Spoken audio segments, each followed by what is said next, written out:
Yes, good evening, all, and welcome to the Tactical Devils. I'm your host, Jarvis Cocker, and with me, as always, I have Stu Wally, but we have guests coming on. Bombaye will be joining us shortly, and hopefully Moreno Lawani will come on, and we will talk a little bit about football. So it's good to see you. I see people tuning in, and obviously we will talk about tactics and the usual stuff, but we will also cover the Jim Ratcliffe interview. So guys, girls, stay tuned. And by the way, start by clicking the like, subscribe, and all this jazz.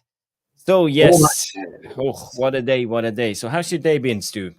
Hectic, same as you. I literally walked through the door about half an hour ago, and so I was like panicking, get myself ready. I was late. I need a shave and a haircut. Yeah, not happy. Got a lot on, but everybody, ladies and gentlemen, for your eyes only, the model, Mr. Jarvis Cocker, is hiding a treat behind his microphone, and there it is. The first Tactical Devils t-shirt, another one to be on its way. We're not doing merchandise, by the way, but I just thought I would show you Jarvis's t-shirt because it's absolutely mint. So it's all just for fun, you know. It's just good to have like some merch, but we're not opening a shop. We're in discussion with Adidas as we speak. Yes, that would be big fella. That would be fantastic. I'm flying out to Germany next week to sign the deal. Tactical Devils, Adidas. So, I see a lot of people tuning in. Good to see. We have Neil Driscoll here. I see Jordan Wall. Ben is here. Big up, Ben. And Mr. POTUS 5000 comes in with the big up, fellas. Big up. Nathan Lee Lewis, always our tactical singer, by the way. Yes. Voice. Yes. Go check him out. And Trevor Wade is here. He comes in. What a shirt. Stu, can you wear a mankini? He won't let that mankini thing go. I've got. He's seen me in one privately. We didn't want to tell everybody. Obviously, that's I've only got one subscriber to my OnlyFans account, and it is Sir Trevor Wade. Sorry to hate you, Trev, but it is It's funny, isn't it? It is. Day 147 is here. Big up, evening, guys, gals, and mods. Yes, all the moderators too. Thank you. And tonight, I want you all to help us out and tell people to smash the like and subscribe and all that, because we need all the help we can get. We have gained a couple of new subscribers. I think we are on 613, something like that. 14. So if you haven't subscribed, we are on the way to 700. That's our next aim. And Eddie's Football Waffle comes in with an update on 11 likes. Yes, magical 11. You remember any players who played with number 11 on their back? Can you name one? Yeah, well, the most famous one, Giggsy, but there's been some few. Gordon Hill was outstanding with number 11 when he played back in the 70s. Yes. Yeah, brilliant, great player. I remember number 11. I think it was Marco van Basten in the Euros 1988. He was always number 10 after that, but in the Euros he came in as, I think it was number 11.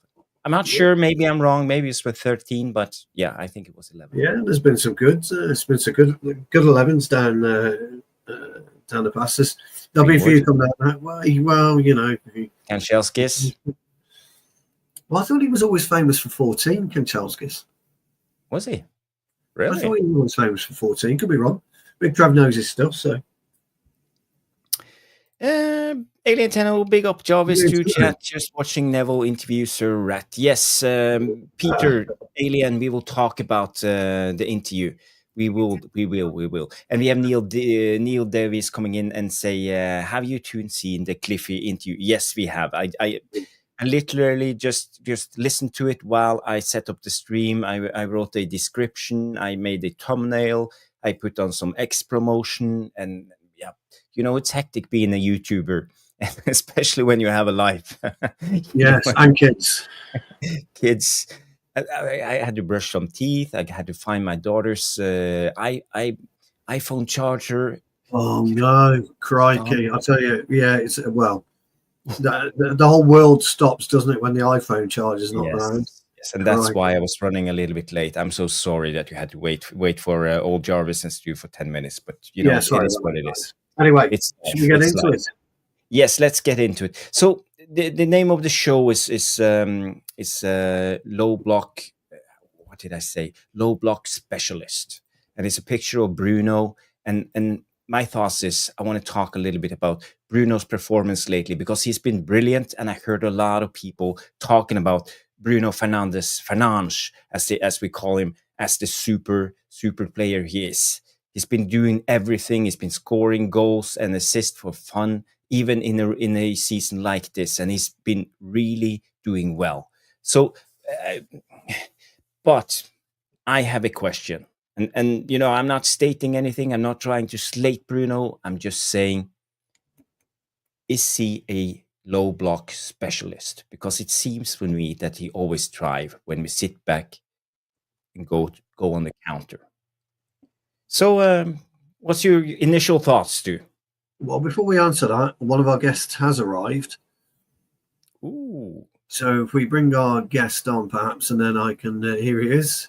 Mr. Bombaye with his Maradona cigar smoking He's, thumbnail. yeah. That's a hell of a thumbnail. That is Big up. big up. Nah, I can't Is hear he you guys.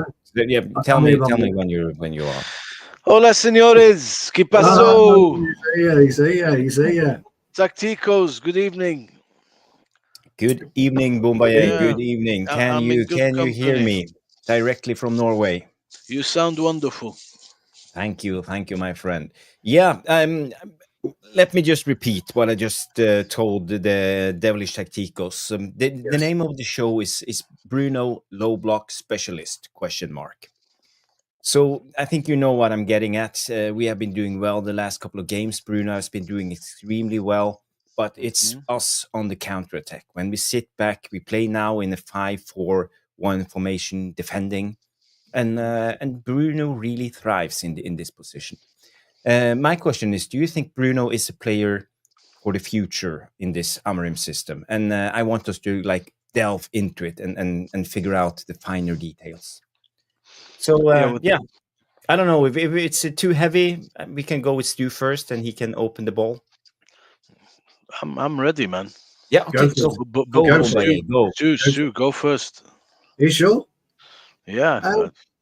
Yeah, low block specialist. A bold statement, my old mate. A bold statement, but Now it's a question, not a statement. there is a logic behind it for sure. And you are absolutely correct. I think it's been noticed in the by the Devilish Tacticos and guests that we've had on over the last couple of weeks that there has been a transformation since Bruno has started to play this deepish role. Mm. But I would point out that 4 weeks ago he had an abysmal couple of turnouts at that same position when he first it was floated or suggested to Bruno that I'm going to have you as a 6 to 8 rather than an 8 to 10, which is where we've always seen Bruno play, and our eyes are blinkered to that position for him. I've always said that an elite footballer should be adaptable anyway, should have it in his locker if he is a midfielder to play all three positions in the midfield, holding 8 and a kind of 10-ish if you wish. Yeah. And there are players, there's great examples of players in the past, the present, and I'm sure the future that are able to play in those three positions. A lot of people say that 6 is a specialist position. It kind of is and it isn't. It really is. If you've got a really good communication link with your centre half, who's got a good communication link with the goalkeeper, and the 6 has got a kind of good communication link with the 8, it's not that more difficult position. It really dictates that you travel at a slower pace rather than a quicker pace, because you need to get up the pitch slowly to watch for transition and make sure you're in that particular position to affect transition and break up the play. That's really what a 6 is there for. So I've noticed a difference in Bruno since he's been playing as an 8, but I've also noticed defensive flaws when he's been playing as an 8. And the equaliser on Sunday was one of those, although Eriksen got the kick in, the real kick for that. Bruno is equally culpable along with Casemiro because he was too deep, as we pointed out, Jarvis, on Sunday evening. He was too busy in the centre, in our own 18-yard box.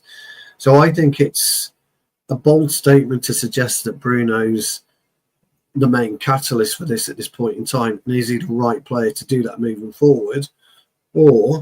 And are we missing his creativity up top? You could argue we're not, because he's been better with assists since he's been playing as an 8 and scoring goals since he's been playing as this deep at 8.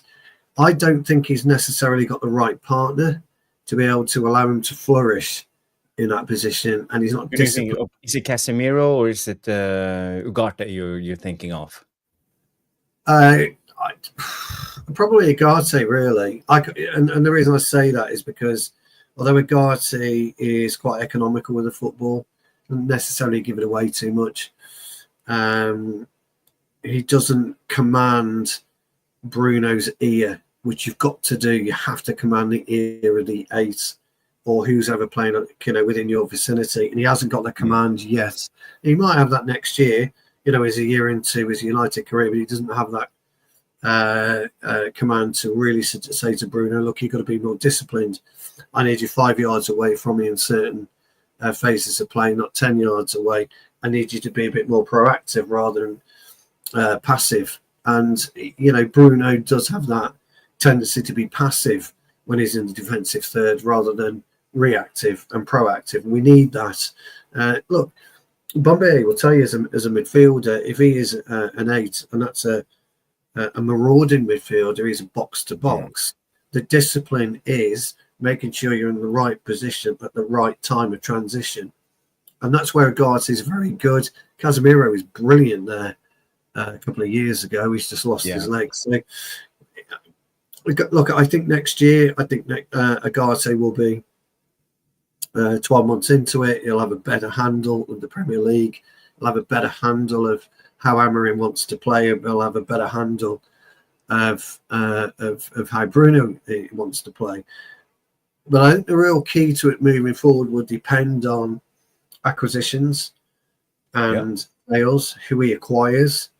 Will he have a Gyökeres type player, which will be music to Bruno's ears if he runs into the channels and hits the pockets better than what Højlund and Xerxes are doing at the moment? Or do we have an old-fashioned 9 who won't run into the channels and won't hit the pockets, but he'll find them in the 6-yard box? So it's an up-in-the-air kind of answer, I'm afraid. It's not a fence answer, but it's an up-in-the-air kind of answer. And I would like to see the progression of Bruno in that position, but he needs to have more discipline, and Ugarte's got to be the one who reins him in. And we've spoken about this in plenty of time. You talk about Bruno's tendency for the Hollywood pass because he gets frustrated if he's not in the game.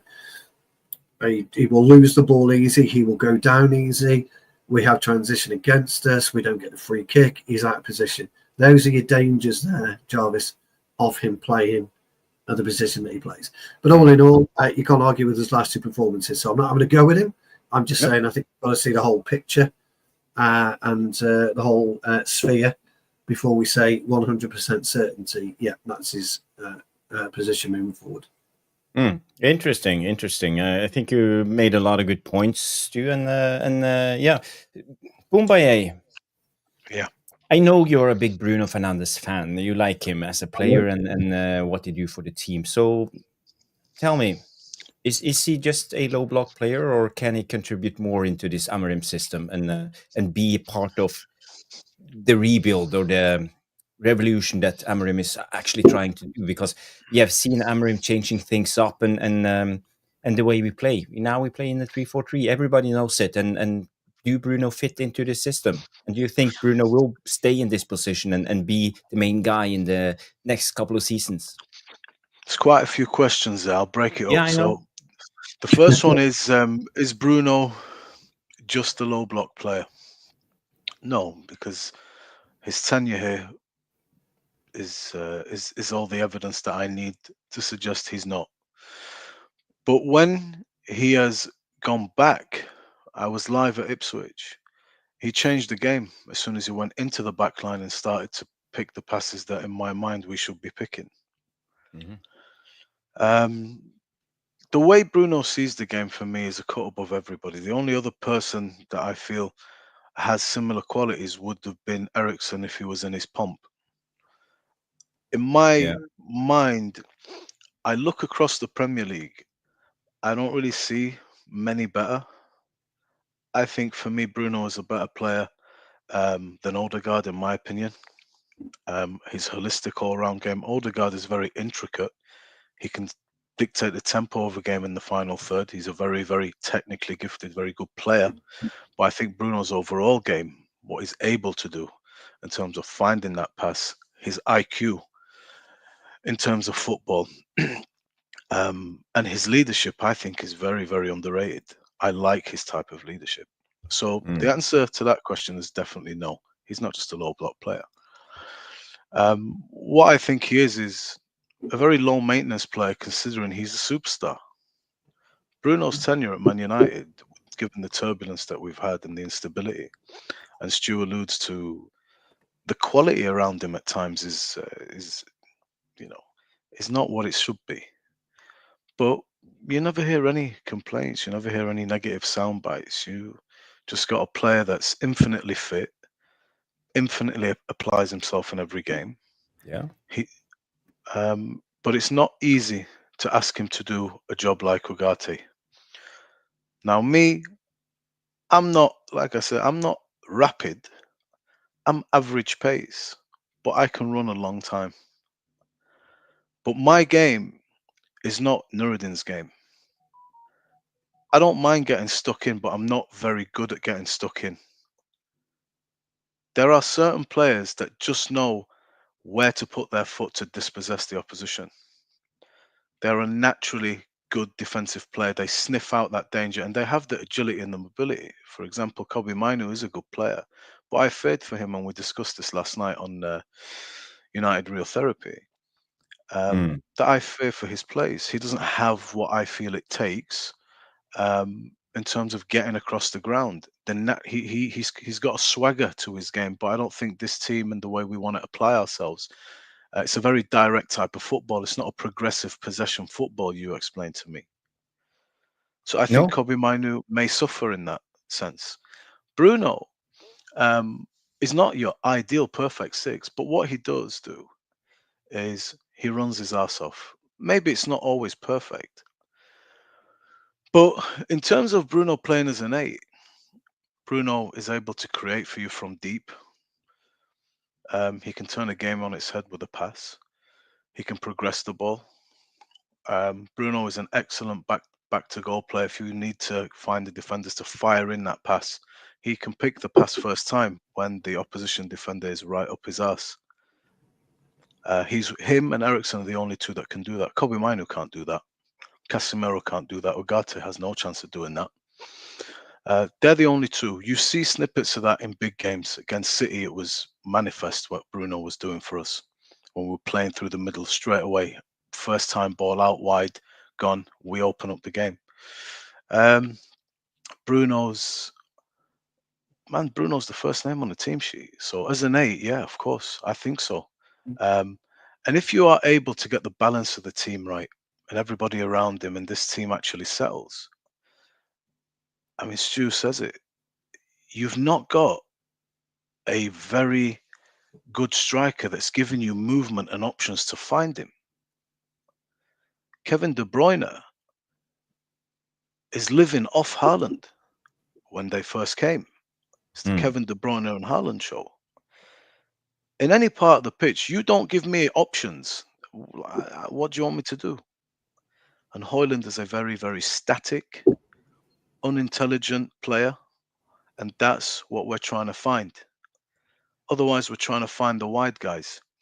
Since Amorim's come in, I think what we were acute, admonishing Bruno for And my rationale is under Ten Hag, things became so desperate that Bruno, as the captain, was taking off more than I felt he should. But I think that comes from the personality and the character of Bruno. He's trying to just change the game. He's trying to find the super pass because we're not getting up there. We're not creating anything. And it was probably a ratio of maybe every 10 opportunity, every 10, passes, we succeed with 2. Since Amorim came in, and we spoke about this, I think early on, if you remember, I said I feel he's settled down a bit more and he's more part of the holistic unit now. There's not as much emphasis and need on that. There's more simplicity to the game. There's more giving it normal. Others are now having to step up and do their part. Under Ten Hag, I felt we got quite desperate in that sense. So the criticism is what people's eyes were seeing, but I think there's a nuance to that. So yeah, I think an 8 is fine, a 10 is fine, even a 6. I've advocated for it because of the lack of options as a 6. I prefer Bruno to Kobe Mainu as a 6, unless you want to do a Casemiro and an Ugarte. Maybe some games might call for that, and Bruno ahead of them. That gives you the protection to roam a little bit of a license. Okay, that's fine. But I think Bruno is comfortable playing right across the spine of the team. I think he's been excellent when he's been asked to drop deep.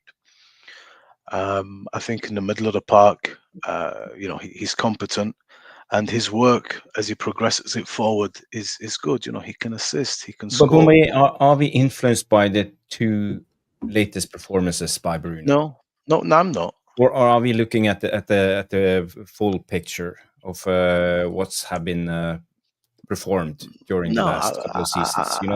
It hasn't been great. We struggled last season, and this season we sit in. Is it 14th or 15th? 14th or 15th. Yeah, we're up, aren't we? 13th, I think. Something like that. But this is a team game. This is a team game. Bruno's been here now. I think how many managers have we had? 6, maybe more. You look at the team around him. This is a player now that should be winning things. He should be playing for a top side where everything around him is settled, but he's part of a rebuild, and he's happy to be part of a rebuild. So, I just want to bring in some of the comments. A lot of great comments from the Devilish Tacticos. You know your stuff. So J United comes in and say Bruno can be frustrating at times to watch, but he's our best players. We have plenty of years to build around him. Look at Kevin De Bruyne and Modric's age. So yeah, that's a good point. And is he 30, 31, Bruno? I think so. Yeah. About 31. Yeah. Yeah. So we still have at least 2 to 3 good years left in his legs, I believe, and even him can evolve his style, and I even see now he has evolved his style since Amorim came in. He plays a little bit different than they did under Ten Hag. It's not as much just like these Hollywood passes. He's much more aware of possession and he cherishes possession in a much better way. Neil Briscoe comes in and say we all know that Jarvis and Stu is not fans of Bruno. Yeah, maybe I'm not Bruno's biggest fans. I'm the first to admit it, but I'm never have an agenda against Bruno. I'm just asking a question, and I think as fans and as a technical channel, we need to ask these questions because I'm just interested in seeing Man United winning games. I'm not Player FC in any part. Well, what's an 8? What in this system? What is an 8? What is the expectation of an 8 in a system like this as opposed to a 4-4-2 or a flat 4-3-3? The thing is, therein lies the issue. What is an 8? 20 years ago, nobody gave a fuck what was an 8. They were wearing numbers 1 to 10, 1 to 11, weren't they?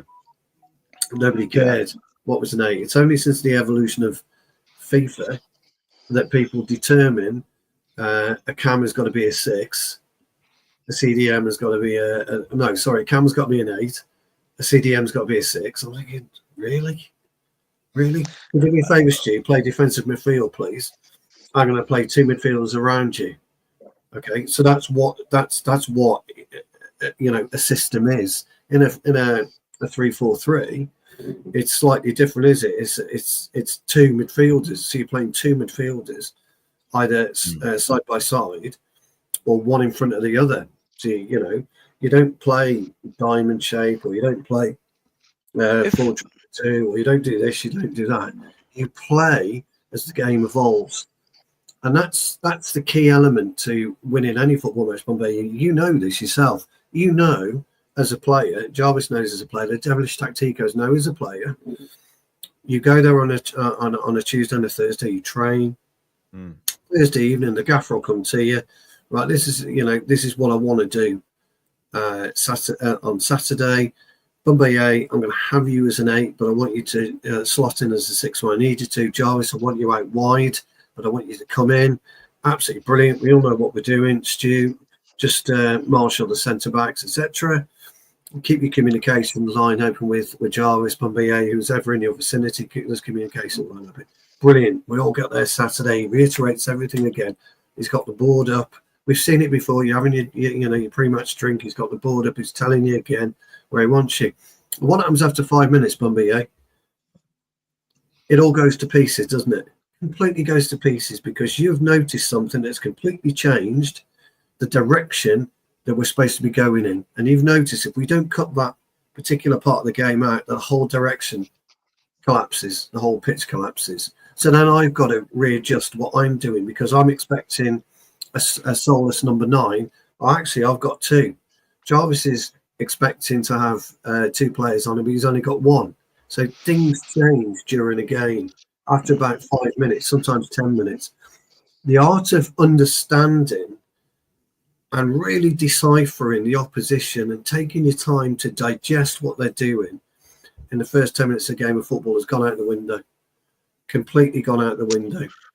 And we try our best to remember what the gaffer's told you, to remember where to position yourself and that type of thing. And we forget what opens up in front of you could well be completely different, because their gaffer has had a change of heart 15 minutes before kickoff. And it happens week in, week out, up and down the country, globally, that football changes. So I love it when people talk about specifics, talk about formations, talk about style of play, but you can't always do what you want to do. And Manchester United is a great example of not evolving during a match until it's too late. Unless, and this is where I think you're getting it from, Bruno, and what you mentioned, Bombay, as well, when players suddenly decide that they want to take the game by the scruff of the neck and they've got to come out of position to do that, that's when you see a game change again for a third time, maybe. And that's how I see it. Just being honest with you, mate. I think this is a team game. Absolutely. I play my game on the premise that you're good at what you do. Yeah. And the players around me are good at what they do. And they trust me to do my job. I think Bruno suffered, but he's not absolved. His performances have been under par, and I've criticised those performances. But I'm looking at the change, and I expected this change when I saw Amorim come in, and I thought, okay, he doesn't have to try and do it all now, all the time. It's more simpler at the moment. He's giving the ball shorter passes. We're not going long every time. Still, the ratio is not perfect. You know, he does try to do the anarchic, and it doesn't quite come off sometimes. But ultimately, players like that are rare. They're not available in abundance. A player that understands it's not going well, but he will continue to try it, because the alternative is dog. The alternative is we're not able to penetrate. We're stuck at the moment. We're not getting into the final phase of play. It's going to have to take something. And he takes that criticism on the chin, and he gets a lot of it. I think sometimes the problem is Bruno has become punching bag, in my opinion, when I listen to fans and watch fans. The objectivity is secondary to the customary, which is just let's lambast him. He's the new Fellaini, the new Tom Cleverley, the new Fred, and I just don't see that. I see a player there that is capable of playing multiple positions. Yeah. And I think he will benefit and he will improve if this team improves. Because right now, um, he's not Ronaldinho or Messi. He's Bruno. He's a mortal, fallible player. He's our best player. I think he's one of the best midfielders in England. He has been for a long time, in my opinion. Mm. And he could play for any of the top sides in this country. I believe he walks into all of those teams and gives them something into Liverpool's team. He's better than Soboslai and McAllister, in my opinion. Gravenberch at what he does is better than Bruno. But it's different players, it's hard to compare. I don't know any players who I can compare Bruno with because he's special in a way. And he has a lot of strengths. He's like a specialist player in the way he plays. I look at what he Um, would bring to a team like Liverpool with the kind of options he has to hit, the kind of ability to make late runs and be found, the kind of Trent Alexander-Arnold balls that you're talking about, yeah. coming in late into the periphery of the box. In this game here, the game is played right in front of us constantly. We're not able to progress with numbers consistently throughout the course of a game. We find ourselves, you can tell from your striker. I don't know if this is the Amorim system in full effect. Strikers are never occupying anybody. They're in midfield. And that's why we're spending our time talking Hoyland's touch as opposed to Xerxes' touch. Yeah, you guys are operating just ahead of 10 yards ahead of the halfway line most of the time. Mm. And then we're away. So it's not like I've got options to hit. I'm playing deeper naturally. So the team, it's not just Bruno. Right now, like Amorim said, we're in a storm. Everybody is playing decent this game, not so good. It is a reflection of the whole performance of the whole team of the problem. Yeah. You assess the game here, which is great. Not many channels do that, and I'm really learned a lot by listening to you guys on here, and especially when me and you Thank stay you. after hours and we talk about it because um, you break it down so simply, and then okay, I start to digest it and I understand it.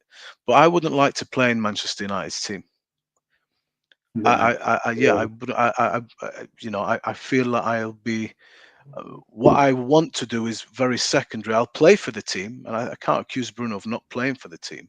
He Mm. runs his ass off. But to answer your question, I think Bruno, if we improve, he will be a massive part of it. I can't fathom this team really without him because there's just nothing there. We have a lot of two-dimensional players that are very good at certain things. I think Bruno excels at a lot of things.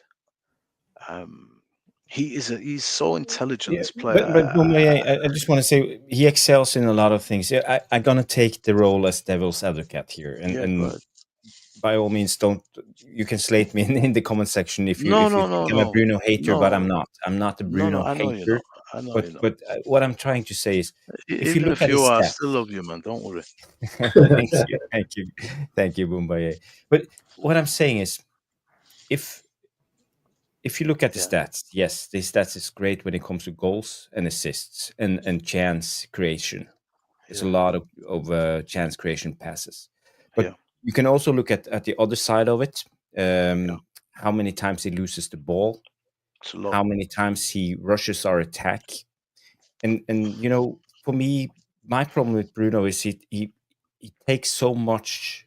He takes so much He of sees the lion's share of the ball, and he's not productive as much as you'd like. Maybe is what you're saying.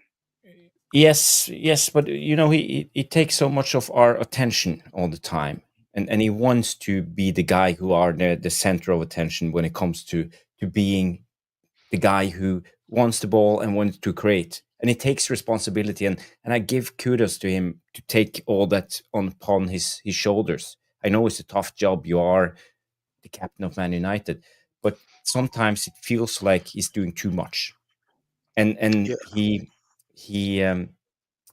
accommodating other players. and in a way that's not positive for the team. It's a double-edged sword. Yes, and when you go on, let's say the last 2, 3, 4 seasons, when he first came in under Ollie, played as the number 10, or he was almost like a second striker. He was really high on the pitch, creating all the time, taking Yeah. shots, playing all the way up there. He was in his ace. He brought his A game. But after a while, we started to the manager understood. Yes, he can play in different roles because we need him. We have injuries. We have a deficient squad.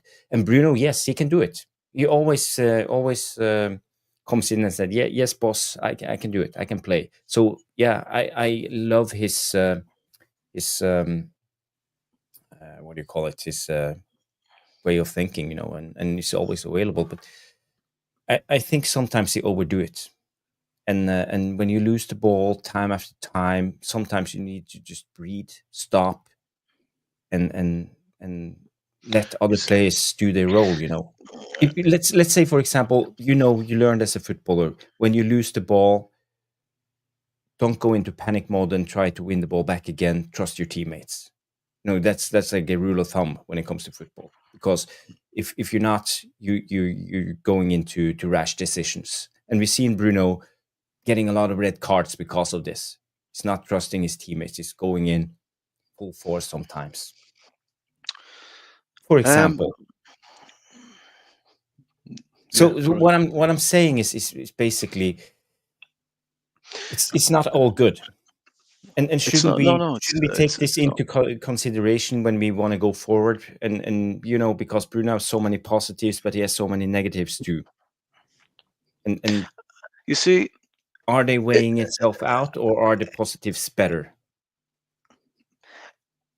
You look at a player, you think, okay, I understand what this player can do, what he's got. His form fluctuating is cause for concern, but his ability is there.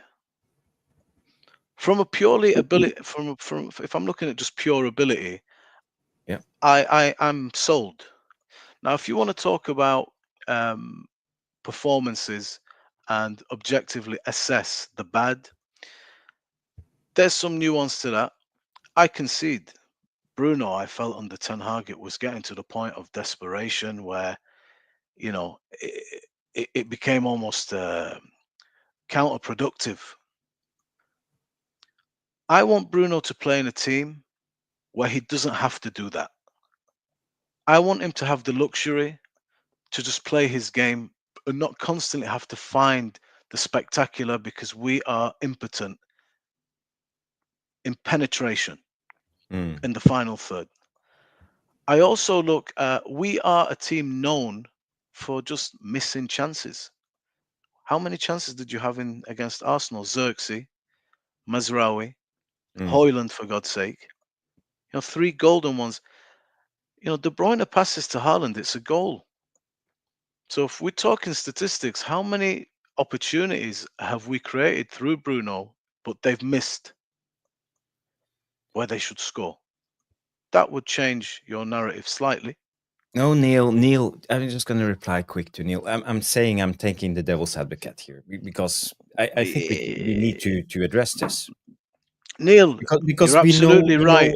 we know there's a fan base that's divided on Bruno, and a lot of people are really against Bruno, and a lot of people are really for Bruno. So I think the truth is always somewhere in between, and we should be grown up enough to have this discussion. That's just So my I think it's good that he plays devil's advocate, because then we can develop the narrative. Yeah. Otherwise, it's just me saying this is what I think is good, but not everything is good. But what I won't do is absolve Bruno of the negatives by saying that everything around him is dysfunctional or lacking quality or experience. But that is a reality. I don't want you to think I'm absolving him, because the critique is warranted. Under Ten Hag, I thought it got really bad. The law of average is like, what the hell? Come on, man. You've got to, every 10 passes, maybe you hit 1 or 2. We can't have that. You've seen the lion's share of possession. I need better output. it got to that point. But again, you know, chance creation, he's number one. He's ahead of all of them, but we don't score. So that is some nuance to your debate. Then you look at the team. How is the team playing? Every week here, you're struggling to find a good performance in this team.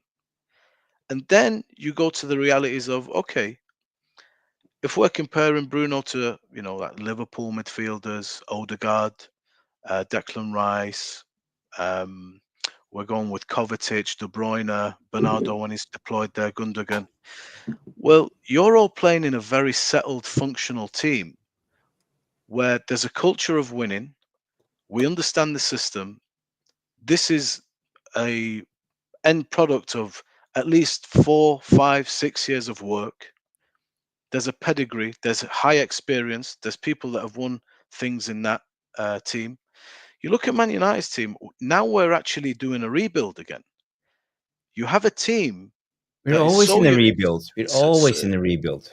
Just after Ferguson left. So okay, that there is something you have to account for when you are one of the longest serving players in this team. And all around you, Jarvis, is youth, new to the Premier League, or old that need to be sold. Now that's not absolving Bruno, but this is a reality you have to take on board when you're assessing a player's performance. You don't have a striker. Look at our striker is Højlund. You have Garnacho, who has his fair share of problems. Then can we move the debate over to Højlund a little bit after? Then you have Eriksen, who's on the way out. Casemiro's on the way out. Kobe Mainu is 19. So this is the team that he's captaining. Nobody's won anything here. This is a very young side. So we have to be considerate of all that. Now, when Roy Keane comes and goes berserko, he overlooks all these things. But I've played in a team where everyone's looking to me to make something happen today. But I can't do it. I can't do it today. It's too difficult. We're up against it, man. And this is what happens. And I get desperate and I start, trying and I start to get frustrated with everybody else. But I know it's my shit thing, but I'm having to do it because we're not there. We're just not there. And we are not there as a team. I must admit, guys, I wonder why would we be having this debate? And it's been mentioned by 2, 3 for all the devilish tacticos. Would be having this debate if we had a finisher. Would we be having this debate if we were sitting 6th on the table? And it really is down to finishing that we're not. I think we can all agree on that. We missed, we should have beaten Arsenal comfortably. We should have beaten Fulham, in the FA Cup comfortably. We should have beaten teams comfortably. Well, I just say we're 10 points better off. Are we having the same debate?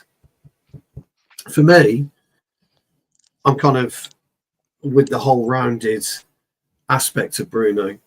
And I was asked in the summer, by the way, so let me just, Neil Driscoll's going to kill me. But I was asked in the summer what I would do with Bruno, and I said I'd sell him and I'd take 120 million quid because you could do something with that to regenerate your team. But that was just me because I think we as a unit would have been better off. Now I get that people won't like that, and and I understand it, and it's a debate that people can have, and that's just my opinion of it. But ultimately, you have a finisher in that team, guys. We don't need to be maths expert to realise we aren't 14th or 13th. We are 6th, 5th because of the chances we've missed. I think we're on record as being one of the highest, and these are clear-cut chances as well, aren't they? That's Harry had one where Raya saved, with his foot. Would a finisher like Haaland bury that? Absolutely. I'm not saying Matt Sarri is not a finisher, by the way. I'm just making a point here. Bruno himself, although he was, I think if he'd stayed on his feet, would have got a penalty, to be brutally honest. In the final minutes. But he panicked. He still got a shot off, and we missed. I'm not saying it's that, but Bombayer's point's absolutely right, and that is De Bruyne, Haaland, goal. What if it was Bruno, Haaland, goal?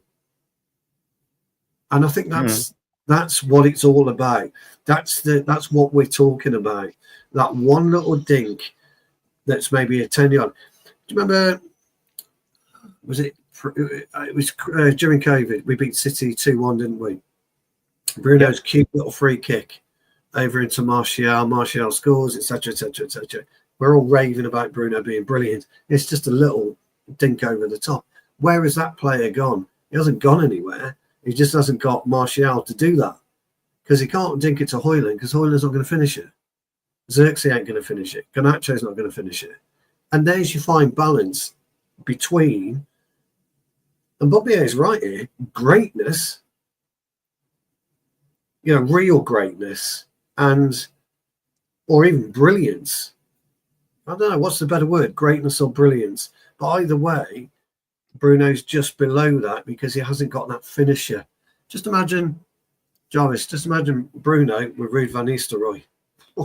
You're just talking a completely different on the subject of that, Stu. Yeah. Andy, I told you, Jav, Andy Cole did an interview with Rio. Yes, he did. Yes. I haven't seen it yet, but I know he has. The caption on the video, guys, is "I'd love to have played with Bruno." Right. It's horses for courses, but this is one. The McTominay one. Okay, we push and we pull, but this is one I don't quite get it. I think that there's an element of being dismissive about the realities of Manchester United and an overload of expectation on one person that is getting criticised at the drop of a hat. But he's 31 years old in a team where either there are others that the expectation's not so much on them, like Casemiro and Eriksen, because we class them as over the hill. And then there's a lot of youth and inexperience, new. So he has to make it happen. Yeah. And when he gets frustrated, we get straight on top of him. I mean, I get frustrated. I, in fact, see that completely opposite, and I've maintained that since he became the captain. I would not change the captain, never. There are no captains in this team anyway. I would not put Leacher as a captain. People have a misconception that he's aggressive, and he for me, I don't put him as a captain. What about his body language and sometimes petulant behavior? Comes with the territory. But for me, the rolling around and losing concentration and even infecting the team with referee decisions and making them lose their concentration. We saw it just not long time ago on a corner kick when the opposition scored. It was a foul, wrongly given corner kick, and Bruno standing there for 2 minutes shouting at the linesman and the referee. And we conceded a goal right after that. So it do affect us. If Keno did that, we'd be saying, "Go on, Keno." I most likely would. He's a captain. Different type of player, though. Captain. Sometimes you've got to lose your shit and say, "What the hell?" Sometimes, though, it gets to the point where you become like a mad ass, and now you are infecting the team. But that doesn't happen regular with Bruno. And I think what people used to listen to Nuruddin on the therapy keep talking about the dark arts. Where's the dark arts gone?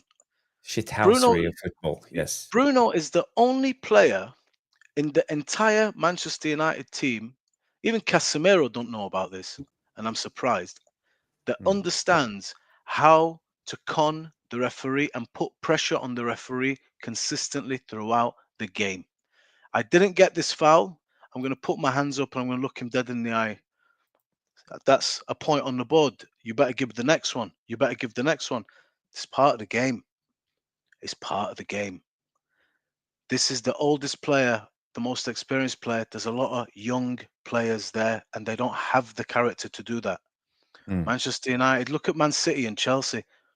All crowding the referee constantly. We don't do that anymore. We're a soft touch. You need to buy those fouls from the referee. And those tactical fouls, diving. Do you know the amount of breathing room Bruno gives you with those things? but people are just looking at it at face value. It's very valuable, that stuff. It's We quite don't an have interesting. anywhere near as much of that as we should. It's quite an interesting comment that, because I was demonstrating Jarvis the dark arts of defending a couple of weeks ago, and he's saying, "Why would you have done that?" And I said, "I just completely disrupted whatever was going on around me." How'd you do it? Well, just a little bit of a shirt pull at the right time, a little kick on the ankle at the right time, a little nudge with the shoulder at the right time. I've gone down, seriously, to tie my bootlace and headbutted a guy just at the bottom of the back to disrupt him. That's what you do. I didn't actually go down and tie my bootlace, but I went to, and so that I could demonstrate to the referee that's what I was doing if I got pulled up on it. Oh, sorry, referee just got in my way. It's how you do it. It's there are little things, and Bruno is a master of it, and we don't have that. We don't have that. Foul. Yeah, you've got it, but you've got it though, haven't you? You've got it. Fernandinho was the envy of Manchester United. He was an expert. Yeah. And we would like, what's happened to us? What's wrong with us? Why don't we compete in this department? It's a part of football, guys. This is top level football, man. You have to be savvy to these things. You have to put pressure on the referee. Okay, I didn't get the foul. Thanks, ref. Let's play on. No, it's not how football works at this level. You have to put that pressure on. Yeah, so you've got to. We spoke about interpretation of that stuff is very wrong on the part of the people that criticize that, but that's part of the repertoire of the overall customary critique that I think comes his way. He takes the bullets when he should, and sometimes he should. There's been some shit performances, and I've called them out. But you shouldn't take the bullets when he shouldn't be taken. That's not fair. And it's very easy to interpret things in a certain way to fit around the critique. No, that stuff that Bruno does is what makes him a captain as well for me. It's not perfect. We're not talking about Andrea Pirlo here, but Bruno Fernandes these days is one of the top midfielders available. For you to go and get a guy who's 25, 26 with Bruno Fernandes' temperament, Bruno Fernandes' ability, Bruno see how much you will pay, and see if you can find one. When it comes to Amorim and his sporting team, he played with Paulinho. Remember him, the Fulham guy, now in Bayern Munich. He was his defensive midfielder. And the other guy was now the Manchester City midfielder, Matheus Nunes. And they had different parts. Like Paulinho was the guy who was going sideways, side to side, breaking up play all the time. And Matheus Nunes was the guy running up and down. He was the box to box. And when you talk about running up and down in a Amorim system, it's about running with the ball, carrying the ball into certain zones. I don't know if you guys remember one of the first games under Ten Hag when we played Wolves. They had a couple of guys, Matheus Nunes, Konya, a lot of them running into that big gap centrally. I don't know if you guys remember that game. But this was what Matheus Nunes brought for this sporting team, always carrying the ball. He could receive the ball after Paulinho intercepted it on the 18-yard box line and run with it all the way across to the attacking last third. And I think this is what Amorim wants in his two central midfielders. He wants one to be the guy who breaks up play, wins the ball, like I don't know if it's a Ugarte role, and the other one to carry the ball. This is why I'm asking this question, because from a tactical point of view, I'm not quite sure if Bruno fits into this model, into this role, or if Ten Hag is actually adapting to fit Bruno into a system. Either way, if he can make Bruno a better player to fit his system, I'm good with it. But I'm just asking the question, and this is what I'm getting at. Limited in that department, Bruno. He's not going to carry it for you forward like Steven Gerrard or Scott McTominay could. He's not going to do that. He can progress it, but not like that. So then you're talking about a 10. The player, man, that has killed this whole ensemble for me, and I'm probably going to get a lot of shit for this in the comments. The player that is the key ingredient for this, if he could stay fit, is Mason Mount. Now, to me, when we signed him, I probably belonged to a minority that was ecstatic at that signing because I am a massive fan of that player.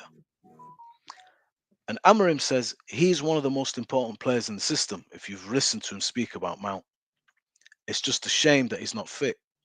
Mason can break the line for you. Very, very good engine. Decent in a tackle. Mason can play wide left, cut inside. He's got a lot to his game, Mason Mount, but he just can't stay fit. If you could have him in the 6 with Ugarte and allow Bruno to play further up, then you would then you're starting to get those ingredients that you're talking about. I feel a little bit more naturally. But again, Stu makes a point. Bruno has got abilities.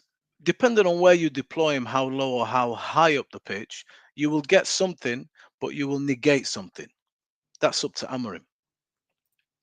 When he drops deep, he has an impact. When he plays in the 6, I think he has an impact, but he's not going to be as there will be some defensive frailties there. Work rate is good, but positional sense, sniffing out danger and stuff is not terrible. exactly his forte. But then you talk about somebody playing a little bit further up, give him the other guy that he needs behind him. Now you're talking. I think now you start to see something, and then you've got a proper striker. Another 10 to link up with, like a Xerxes, I think is lovely. I start to get excited now. But there's Amorim fixes, puts one fire out, another one starts, it seems. That's the problem, isn't it? Yeah. I just want to address a couple of comments when it comes to agenda. No agenda, because then I have an Unana agenda or a Dallo agenda or a Hoylund agenda or a Ganacho agenda, but there's no agenda here. I'm just calling it as I see it. Maybe I'm wrong. That's another whole different issue. But yeah, I might be wrong. I just want to say a couple of things when it comes to Bruno. What I see he could improve is awareness defensively. We even saw it yesterday against Arsenal. In their goal, no one picked up Declan Rice. Bruno is involved in that. Was it Bruno's fault? I'm not sure. Was it Casemiro's fault? Maybe, or was it on Eriksen? But it's about defensive awareness, and Bruno don't have the defensive awareness a lot of the time. So that's one of my main issues. Another one is, can he be utilized as a deep playing playmaker? Because I don't see Bruno as a guy who can drop down and receive the ball with the back against the goal. I think he will struggle a little bit in those instances. He's good with the back against the goal when he can just flick the ball further and make a Hollywood pass or create something, but he can't turn with the ball and create play and then carry the ball, if you know what I mean. So that's another issue when I see Bruno not fitting into this Amorim system.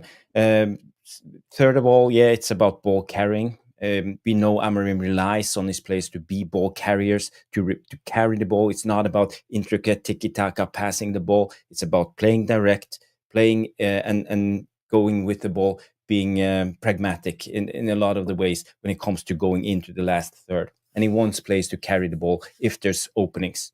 And fourth of all is about positionally indisciplined. I mean, I talked to you about how rigid Amorim is with his system, how he wants his players to be in positions, move, open up space for others, diagonal runs. But Bruno is kind of all over the place. And if you look at his heat maps, his passing range map, all of this, it's all dots all over the pitch. And yeah, it's good. He takes a lot of responsibility, but I feel that he's not quite right for Amorim in this system. So that's just my case in this. But hopefully Amorim can coach him and make him a better player. And yes, I've seen him evolving a little bit now lately in the last couple of months under Amorim and improved in a lot of areas. We don't see this Hollywood passes all the time, and over reliance on the hero ball, risk taking and losing the ball all the time. And we see him also getting more consistent against top teams.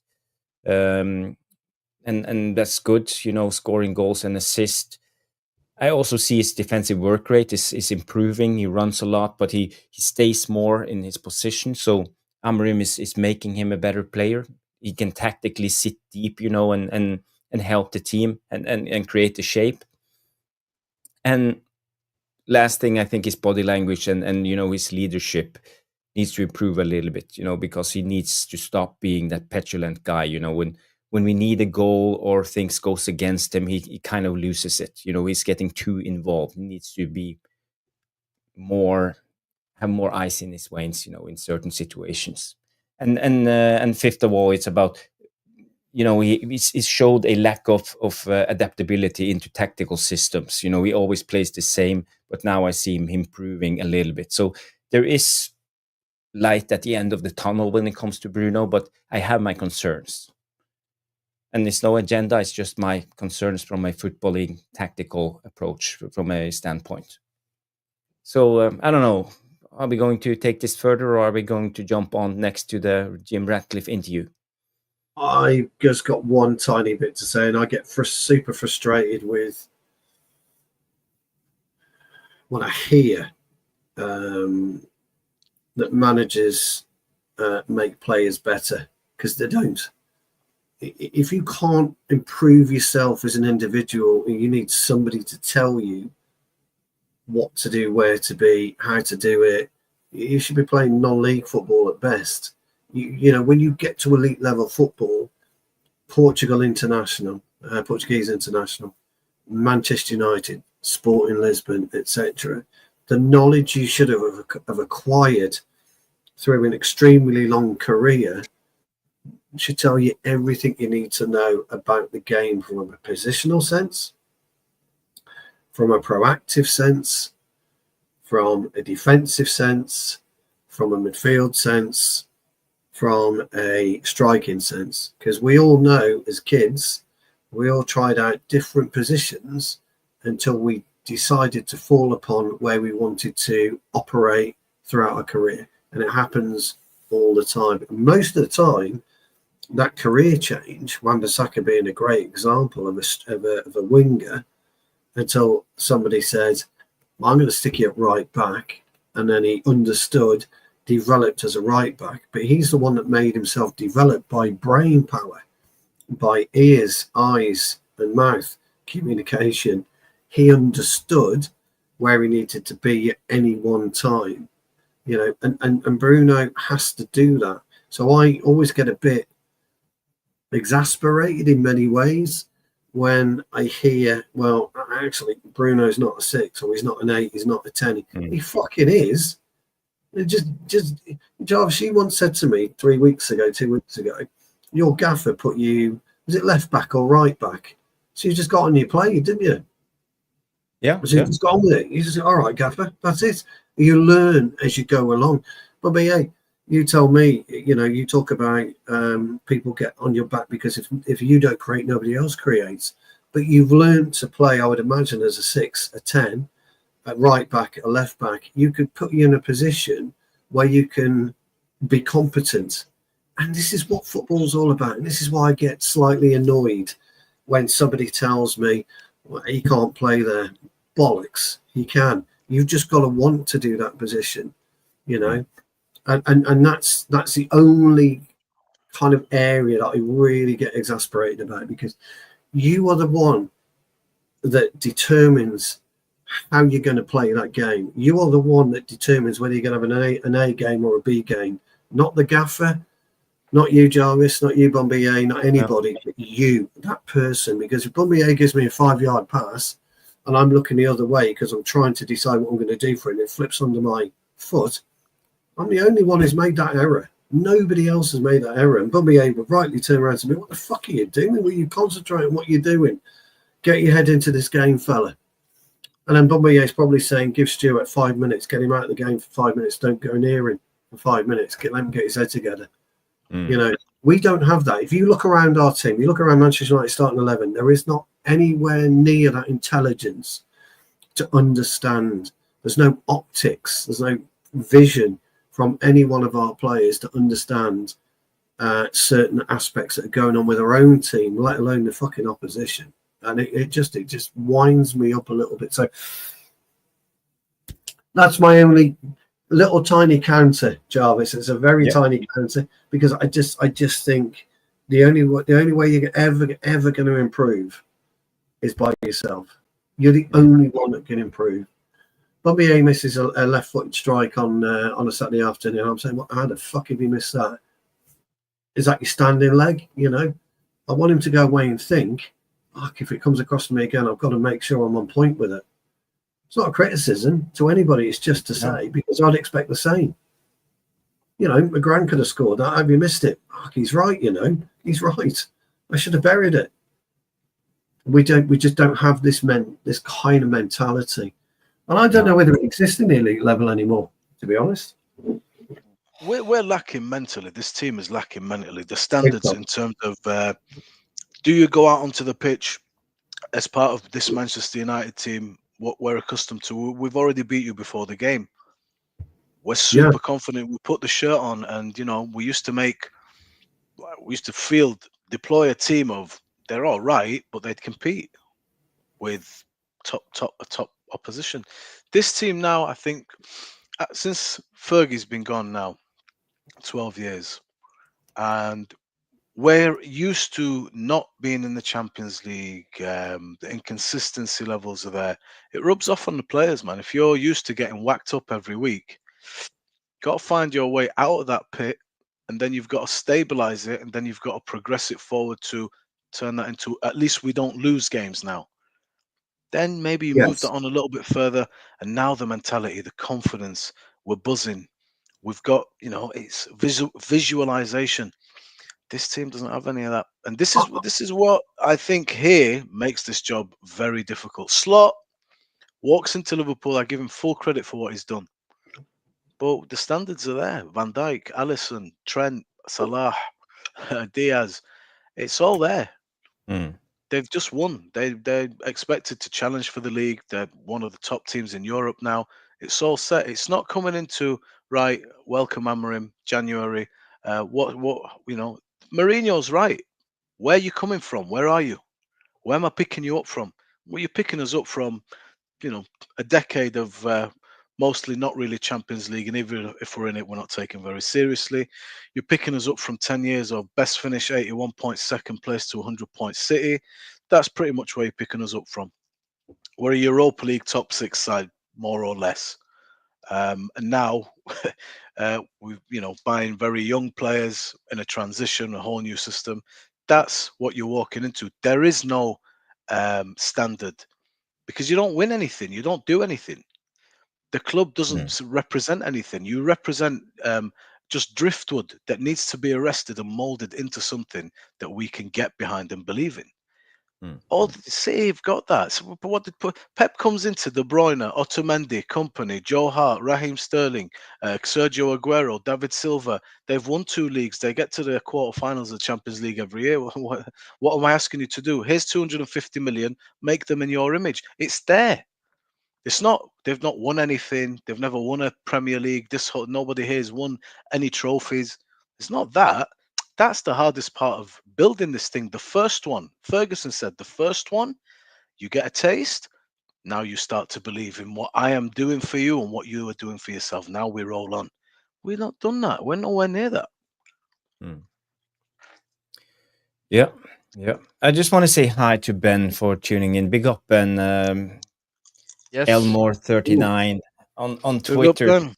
Yes, I think it's time to go to the next topic, and then we all heard tonight. It's been a interview with Gary Neville on the overlap with Jim Ratcliffe.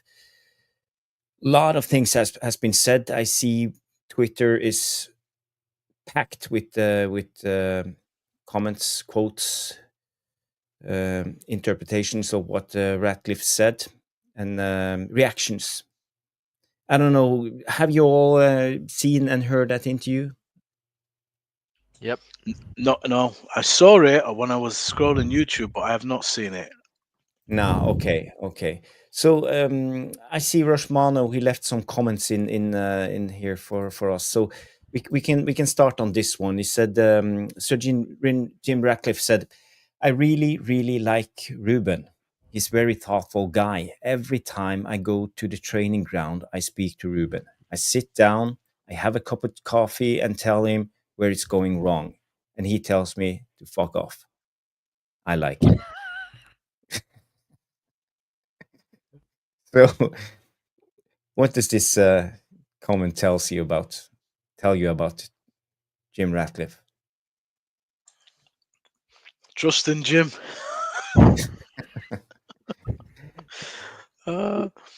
So yeah, but I like that he's involved, but maybe not too involved with just Amorim, because he's the guy, and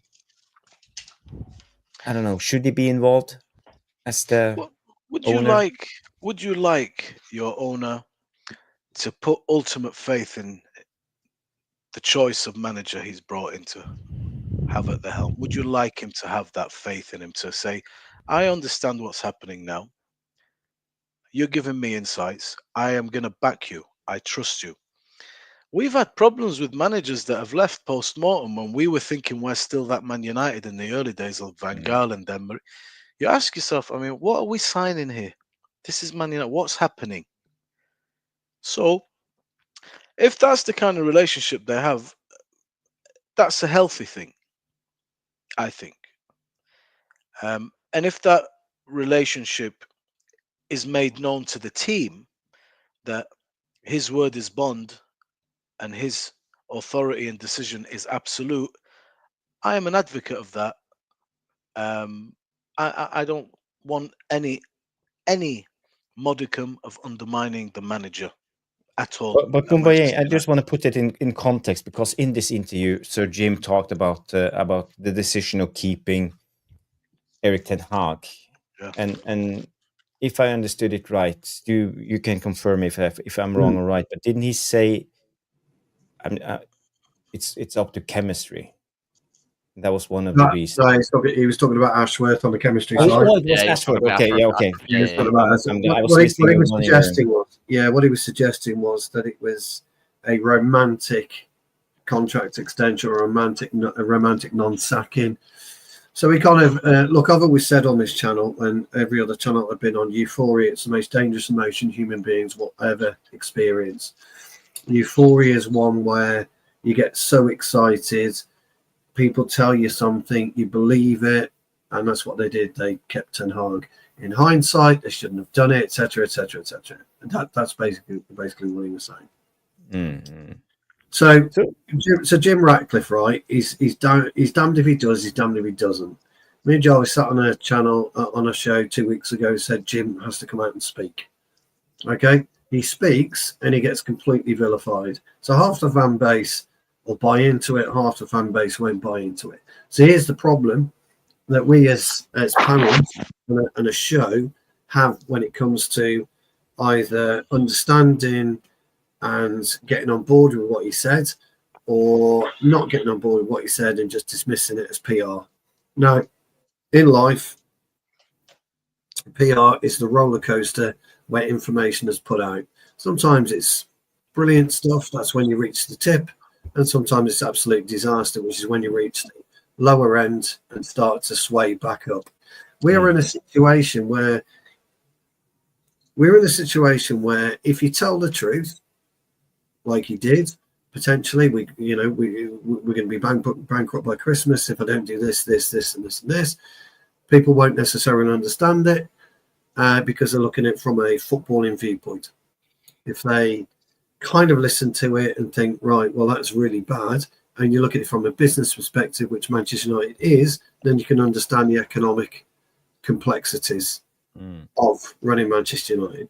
Now, running Manchester United is a massively difficult task. He went on to say that we're buying Martinez again, we're buying, such and such, because it's costing 17 million next year for this player, 18 million for that player, or whatever. That's a consequence of our transfer history. Anthony, we're still paying him off, we're still paying Sancho off, etc., etc., etc. So all these are consequences. So it's not just the debt 350 million. It's a debt that's got to be serviced over this period of time. So as well as we're doing that, which may well be, I don't know, another 150 million, you've got to stack that aside completely. And then we all want another 200 million outlay as well. So that's 350 million quid the club's got to find, for argument's sake. Mm. So look, so the problem that we've got here is that there are people who just completely dismiss it, not having any of it, don't care. It was all PR, it was all bollocks. He's just talking shite. He's talking to try and appease everybody. Or if you listen to it, then and you want to digest it, it's entirely up to people what they do and take from it. If they want to digest it, they might have a better understanding of what it is. Look, we've never walked into Manchester United as owners, so we don't know the enormity of owning Manchester United Football Club is. You can't look at it and say Bournemouth's a better run club than Manchester United because it's a completely different animal. Completely different animal by 600 million quid. Or Wolves is a better run club, or Villa is, or Leicester, or this. They're all completely different animals, you know, to running Manchester United. You know, he was telling, I think he made a point about executives we didn't even know about. Welfare executives earn 180 grand a year. What the fuck's all that about? We didn't even know about that because we haven't deep dived into it to really truly understand where the cash is going, why the cash is running out. I'm not really sure Neville's the best interviewer anyway. You've got to be a bit more hard with Jim. You've got to go and you've got to ask certain questions that are difficult questions. You can't go in asking easy questions. You've got to go in and you've got to ask difficult questions. And the difficult question would have been about the Glazers. What's his, you know, why is he backing the Glazers? I think Cass came on and said, what's the exit strategy for Sir Jim? Well, we don't know the exit strategy for Sir Jim. We were talking about it 2 weeks ago, Jarvis. Is he looking at it purely from a venture capitalist issue? Yeah. So it's a start date and an end date. You know, it starts in 2023 and finishes in, I don't know, 2027, 2028. Mm. You just don't know what their theory is. Are they, I mean, there's the people in the comments are saying that we're tomorrow going to announce a 100,000 seat stadium, 2 billion cost. We know that stadium will double the value on the balance sheet of Manchester United. So just say we're worth $6 billion now. We're likely to be worth $8 to $10 billion by the time that stadium's up and running. Then the Glazers hit their magic number and they might go out the window. They might go out the door. He also went on to say that within 3 years, with the team he's put in place, we will be the most profitable football club. In 3 years, he's made that plain. So you're damned if you do, you're damned if you don't in this world anyway. But you're certainly damned if you do, damned if you don't. As an Old Trafford minority owner, you know, he said he kind of knew what he was walking into, but he didn't understand the enormity of it. That's quite concerning in a way.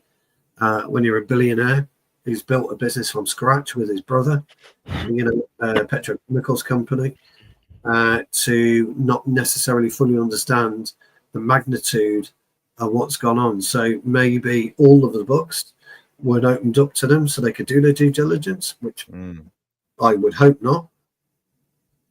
Or maybe they just weren't, you know, they didn't hire the right forensic accountants to really rip it to pieces and try and understand.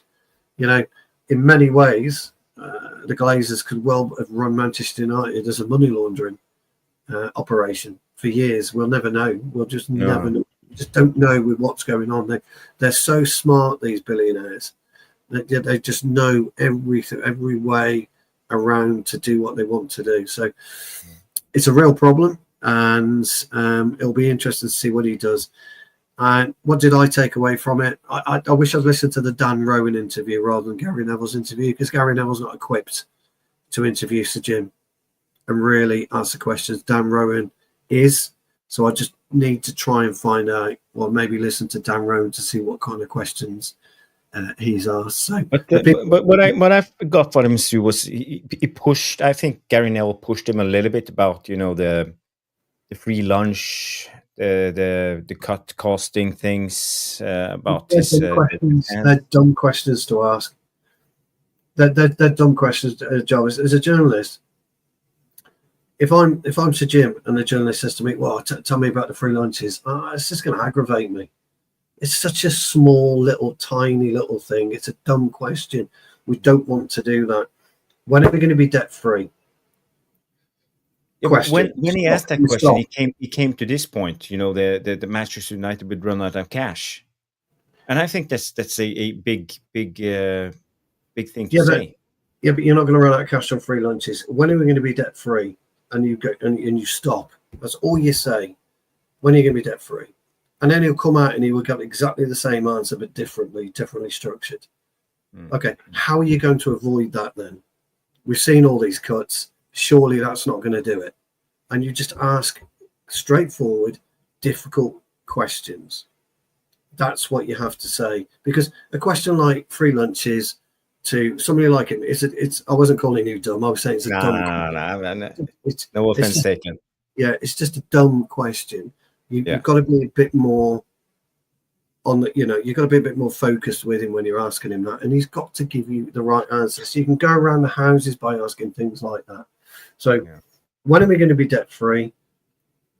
What's happening with PSR? What can you do and can't you do in terms of investing extra money? What's happening with the Glazers? Are you buying the Glazers out? What is this I'm hearing that the Glazers can buy you out in August, etc., etc., etc.? Not, well, I hear you're not doing free lunches anymore, and I hear you stop this, and I hear you stop that. Those aren't the questions. So to me, Gary Neville's the wrong one. I think Dan Rowan might have been a little bit harder with it. But as a journalist, if you ask a stupid question like that, ultimately you'll get the answer that you kind of want, but in a dumbed down and watered down. We're not interested in that. Who's funding the stadium? That type of thing. So yeah. More in depth, but they will never say anything controversial in a way. That's because, do you know why? Because Neville probably told what he could and couldn't ask.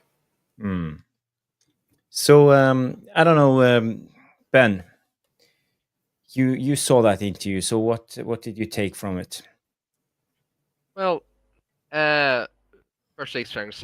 Big up the chat. Big up the panel. Big up. Nice to meet you too. Tacticos. That's their name. Devilish Tacticos. Yep. Love that. That's actually a good name, But nice to meet you anyway, Stu. It's obviously first time on the. You too, Pop. You too. Welcome. Yes. Big up the chat, anyways. Let's get Jarvis to 1K, and I seen there was about 34 likes, 35 likes. Let's get that up to 50. Come on, people, come on. But no, I watched the whole 40 minutes of Sir Jim's interview, and he did another one on BBC too. But I focus on the Gary Neville one. Now, how I analysed the whole interview was, I just think, to me, there was a few questions that Gary Neville asked him, and he just looked speechless at times. I just think he looks out of his depth at times. Gary Neville said, "Look, I know you can't talk too much about the Glazers, because if he speaks about the Glazers, he's going to say, the Glazers can actually, get him into trouble, and obviously let him go to court and all that stuff." And the thing is, then I'm now hearing, and we all know the Glazers have been taking 200 million, out of the club, ever since, even why Sir Jim's been here. But what I'd argue with Sir Jim is, if he knows that the majority shareholder are taking money as you've just arrived out of the club, why are you not, asking, the whole board to for a directors meeting and actually challenging the Glazers, saying, why are you taking, because I've just invested 300 million into the club, into Manchester United, and that's technically gone now because you have stolen the money. You've taken it as a dividend. So why are you taking more dividends as I've just arrived? Even though they've taken way more dividends in the past. But Sir Jim should actually challenge them and actually protest it, contest it, and even worst case scenario, now it'll probably obviously end really, really badly, because at the end of the day, Sir Jim doesn't want to lose his equity and all that stuff. He wants to bring United back to like the glory days, as he always says. But if he did that and actually just contested the decision and all that stuff, like at the end of the day, he still owns 30% of the club or 20 or whatever it was. At the end of the day, he still owns part of Man United along with the Glazers. But now I just think he looks a wee bit out of his depth. I was actually really really pissed off when he said about the whole the cafeteria, the lunch. He says he claims that 95% of the UK get free lunches and stuff. That's just bullshit. Excuse my language, but that's just bullshit. There's so many big companies out there in the world that actually give employees free lunches. I can name so many of them. So many of them. There's a fucking list. So he's just lying about that, and he's just I don't know. I felt so sorry for like every single employee that got sacked by him, because that's just I completely agree with Gary Neville, and I know I'm not really a big fan of Gary Neville, but yeah, obviously you could have had someone else doing the interview, but at least Gary Neville actually challenged him on a few certain occasions. Now it wasn't as good as I thought, but at the same time he still challenged him about the Glazers, about the debt, and all that stuff. But the whole lunch thing was just atrocious, just ludicrous at the end of the day. It's just embarrassing. But and then he then talks about the debt. Like Gary Neville asked him about the debt, and he then says, "Yeah, but it's not the debt." He actually says it's not the debt. It's the we've been spending more and we've been earning less. Yeah, but that's a fair point. But at the end of the day, the damage is still there. He's just basically come into a business, right? In his eyes, and it's a football club. I hate calling it his business, but it's a fucking football club. But he's just came into a business where it's already in a it's already in a bloody shit show, and the Glazers are over there in America on their private jets, and they're making him fix the damage, that they've caused. He shouldn't be dealing with this shit. He should be going to the Glazers saying, "Look here, you've put this club in 1.1 billion in debt. Pay up, or I'm gonna have to do something like actually like bring them to court or whatever. It's just fucking embarrassing. And like at the end of the day, he kept dodging the question about the 1.1 billion pound in debt. He kept dodging it because he kept bringing back the whole we lost 300 million in the past few years. At the end of the day, fans don't want to hear that. Fans didn't protest because we've been losing money in the transfer market because of the recruitment. Yeah, the recruitment's been really, really bad. But no, it's because of the debt.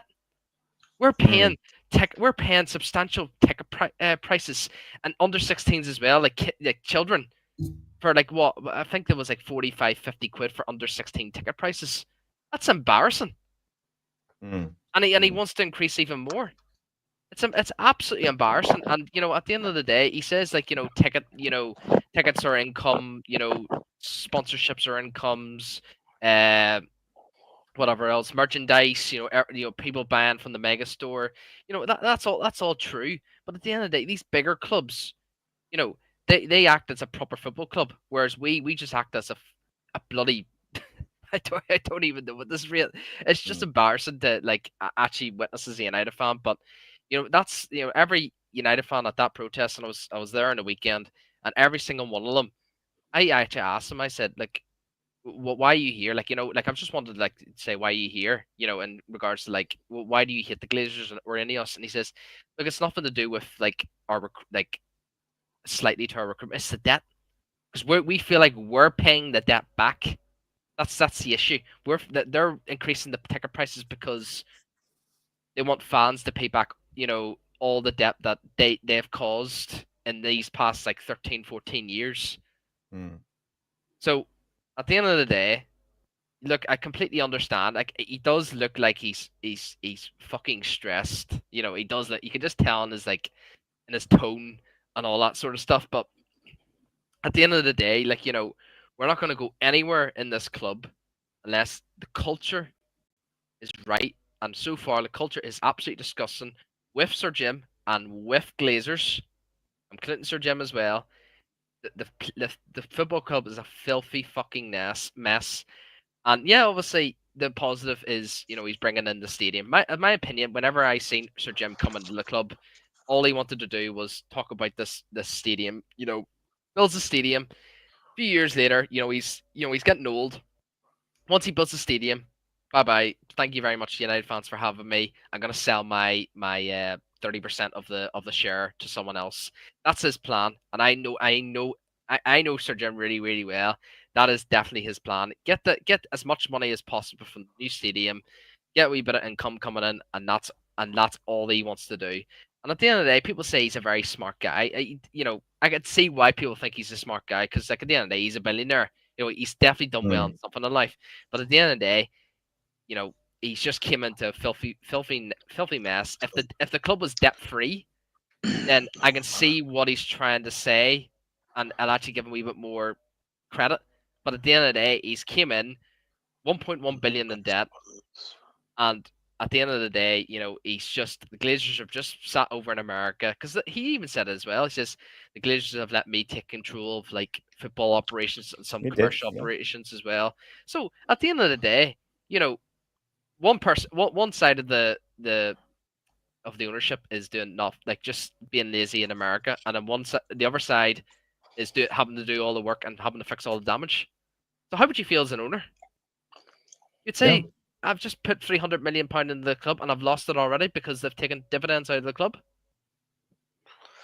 It's just embarrassing. At the end of the day, we're just not going to go anywhere. We're not going to go anywhere. I'm not expecting United to win Premier League, Champions League, anything in the next 12, 13 years. I'll be completely honest with you. And it's sad to even say that. And at the end of the day, I think the biggest, reality, and I know we're never going to get it because, we're actually doing, other clubs below us have been doing really, really bad still. But I've always wanted us relegated. I think we need a complete restart. Get rid of these vultures. Get rid of Sir Jim because he's put us in this mess even worse. And at the end of the day, we're not going to go anywhere with Man United unless these two pathetic people are gone. But you saw an entry. Don't you see anything positives with what Jim is trying to accomplish? Yeah. If it didn't come in, let's say Glazers stayed and it was stalemate, nothing happened, and we will go on business as usual. At least we are going somewhere. He has some plans. He wants to build a new stadium. He wants to revitalize the squad. He brings in people, top men into the footballing. Well, listen, it's always class to hear as a fan, when an owner's just arrived and they've just immediately said, right, I want to build a new stadium. Like, it's amazing saying that. Like, I can't, like, as a fan, obviously it's PR. Like, they're trying to like impress, all Ineos are the goats now because they're building a new stadium. Like, it's always amazing, like seeing a new stadium and like, I can only imagine what it would look like. It probably look class. Like, it'd be amazing. Like 100,000. Attendance apparently the report is, but no, like at the end of the day,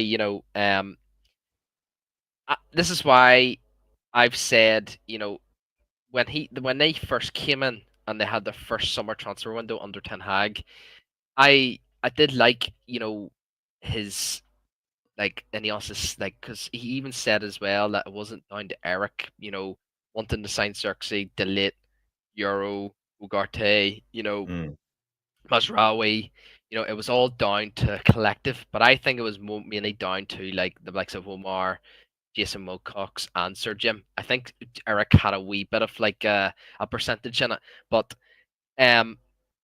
look, at the end of the day, it was a decent window compared to like years of our windows, like especially outgoings as well. Like, yeah, obviously we didn't get much for the outgoings. Like, a lot of them were like free loans, like there was a few sales there with McTominay, a bit like Sancho as well, like, because I think we get a wee bit of a release clause there, and at the end I think it was like 21 million, I think Sir Jim said. But like I think with Ineos, I think the summer is going to be a big one with Ineos because it's because he was mentioning about where like Hoyland, Onana, Anthony, they're all signings, and I didn't really quite understand that in a way because at the end of the day they're not Ineos signings, they're like the past signings. So it'll be very interesting to see you know, I've always been Ineos side since, you know, they've came in. But if they can in this over the summer sell a lot of these players, these high wages players too. Bombay, I know, is one of the players I'm going to mention. Anyways, we're not going into that. But if they sell a lot of these players, then I'll give them more credit. Now, it doesn't mean I'm going to be Ineos in or whatever, but I just think, you know, the whole positive sides of things for like the transfer market wise, you know, they have to show more, because January was a disaster. They only got Patrick Dorgu in. You know, you could tell Amorim wanted more, like with the whole like Amad Diallo situation, like Mainu, you know, got injured. You know, even Garnacho at times he got injured. You know, Maguire, even though I can't believe I'm saying Maguire, but at the end of the day, we needed, you know, depth in that defense as well. But now they've got to do way more, Jarvis, in my opinion, for like for positive situations and stuff. But at the end of the day, I've seen a lot of people say, I keep saying that, but no, but being serious, so like it's he has to do way more. He has to do way more. Not needs to do more. He needs to do way Bombay, more. it's been a long time since I heard your beautiful deep Sorry, voice. Thank you very much. Can you bring some insights into this? Yeah. I am a believer that first of all, when I'm a person that trusts his senses. I look at Jim Ratcliffe and I see a wolf. For me, any person who has that kind of money, I'm a believer, strong believer, that that person has made that money either on the backs of others or he's miserly. Is a new stadium a priority at this moment in time? Okay, that's a question you can put out to everybody. At what cost? At what cost? Problem with these types of interviews, the interviewer is limited in what they can say and what they can press if they would like another interview with this person. So Jim Ratcliffe wields some power there. I actually believe channels, independent channels like Real United Therapy, like this channel, Tactical Devils, where we have nothing to gain nor to lose from expressing opinions freely.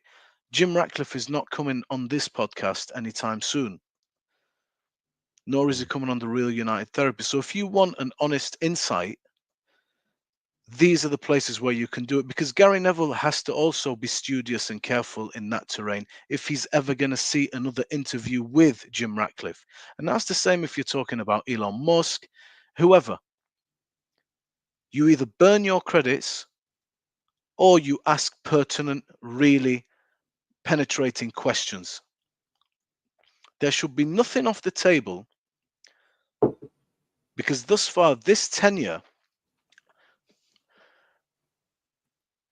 has been is deserving of serious scrutiny, because ultimately everything that you're promising us that we're going to do, and the new stadium, and that we're going to run out of money, I mean, I don't know, but you're justifying whatever it is that you want to do, but it's coming at the cost of people's jobs. It's coming at the cost of a time where people don't have a lot of money, where you're raising everything. Prices are really high. £66 for a child to sit in a seat. And it all comes at once. Who's paying for the stadium? I'm paying for it. You're paying for it. Stu's paying for it. So's Ben. The council will give it the go ahead. And that stadium is going to be sold to you with, we're going to create new jobs. It's going to be good for the area. All this is, man, is the compression of wealth. It's the creation of an asset in which you, the proletariat, have nothing. You are actually the fuel that, you're the oil that greases that dream to come alive. The club is going to be worth, his asset, his investment is going to exponentially increase. but we're paying for it. So this is how capitalism works, and generally, and this is no exception. A man is telling you that I am working in your interest, whilst at the same time I'm being asked to pay a ridiculous price, and we've sacked I don't know how many people. He can justify all of that, and you can't say anything because I'm not privy to the realities of the situation. But this is no different than business as usual. A guy who has the voice, who has um, the screen that you can't penetrate, will tell you, I'm doing this in your interest, but all the while your actions suggest that I'm paying for this out of no choice of my own. But one thing that is guaranteed, you're going to make a killing. And then you look at the team. The man, you came in and you bought this. What are you? You're supposed to be a rich guy. You were flaunting your £12 billion net worth. All of a sudden, our balance sheet is a lot worse since you came in. We're servicing debt because of your incompetence to acquire players.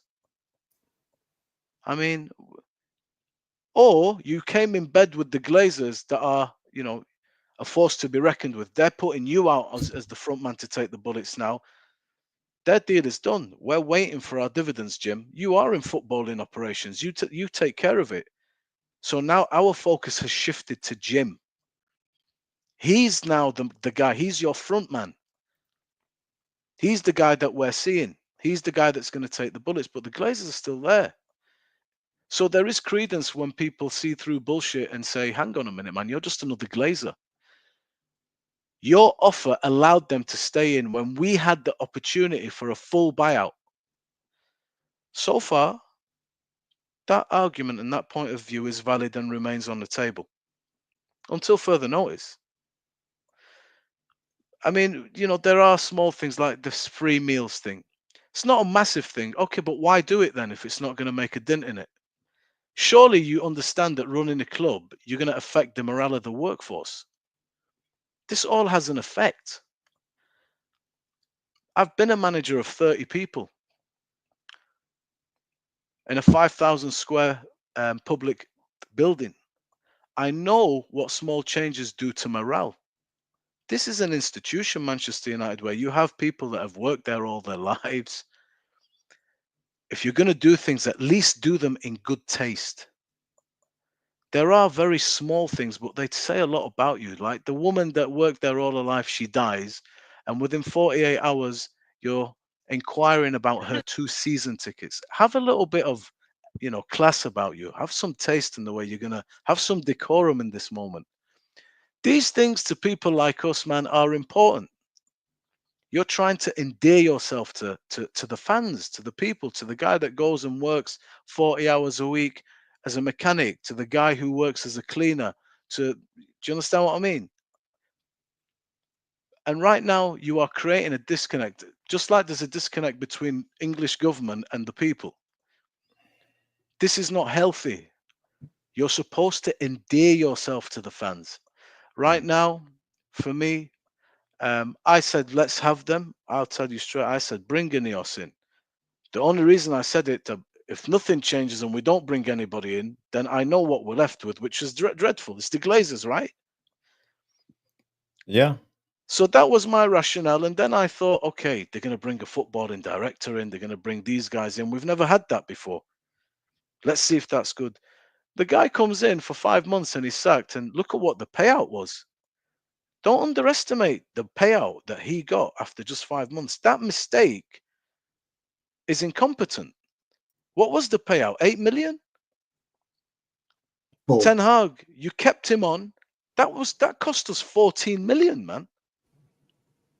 This is incompetence at the highest level.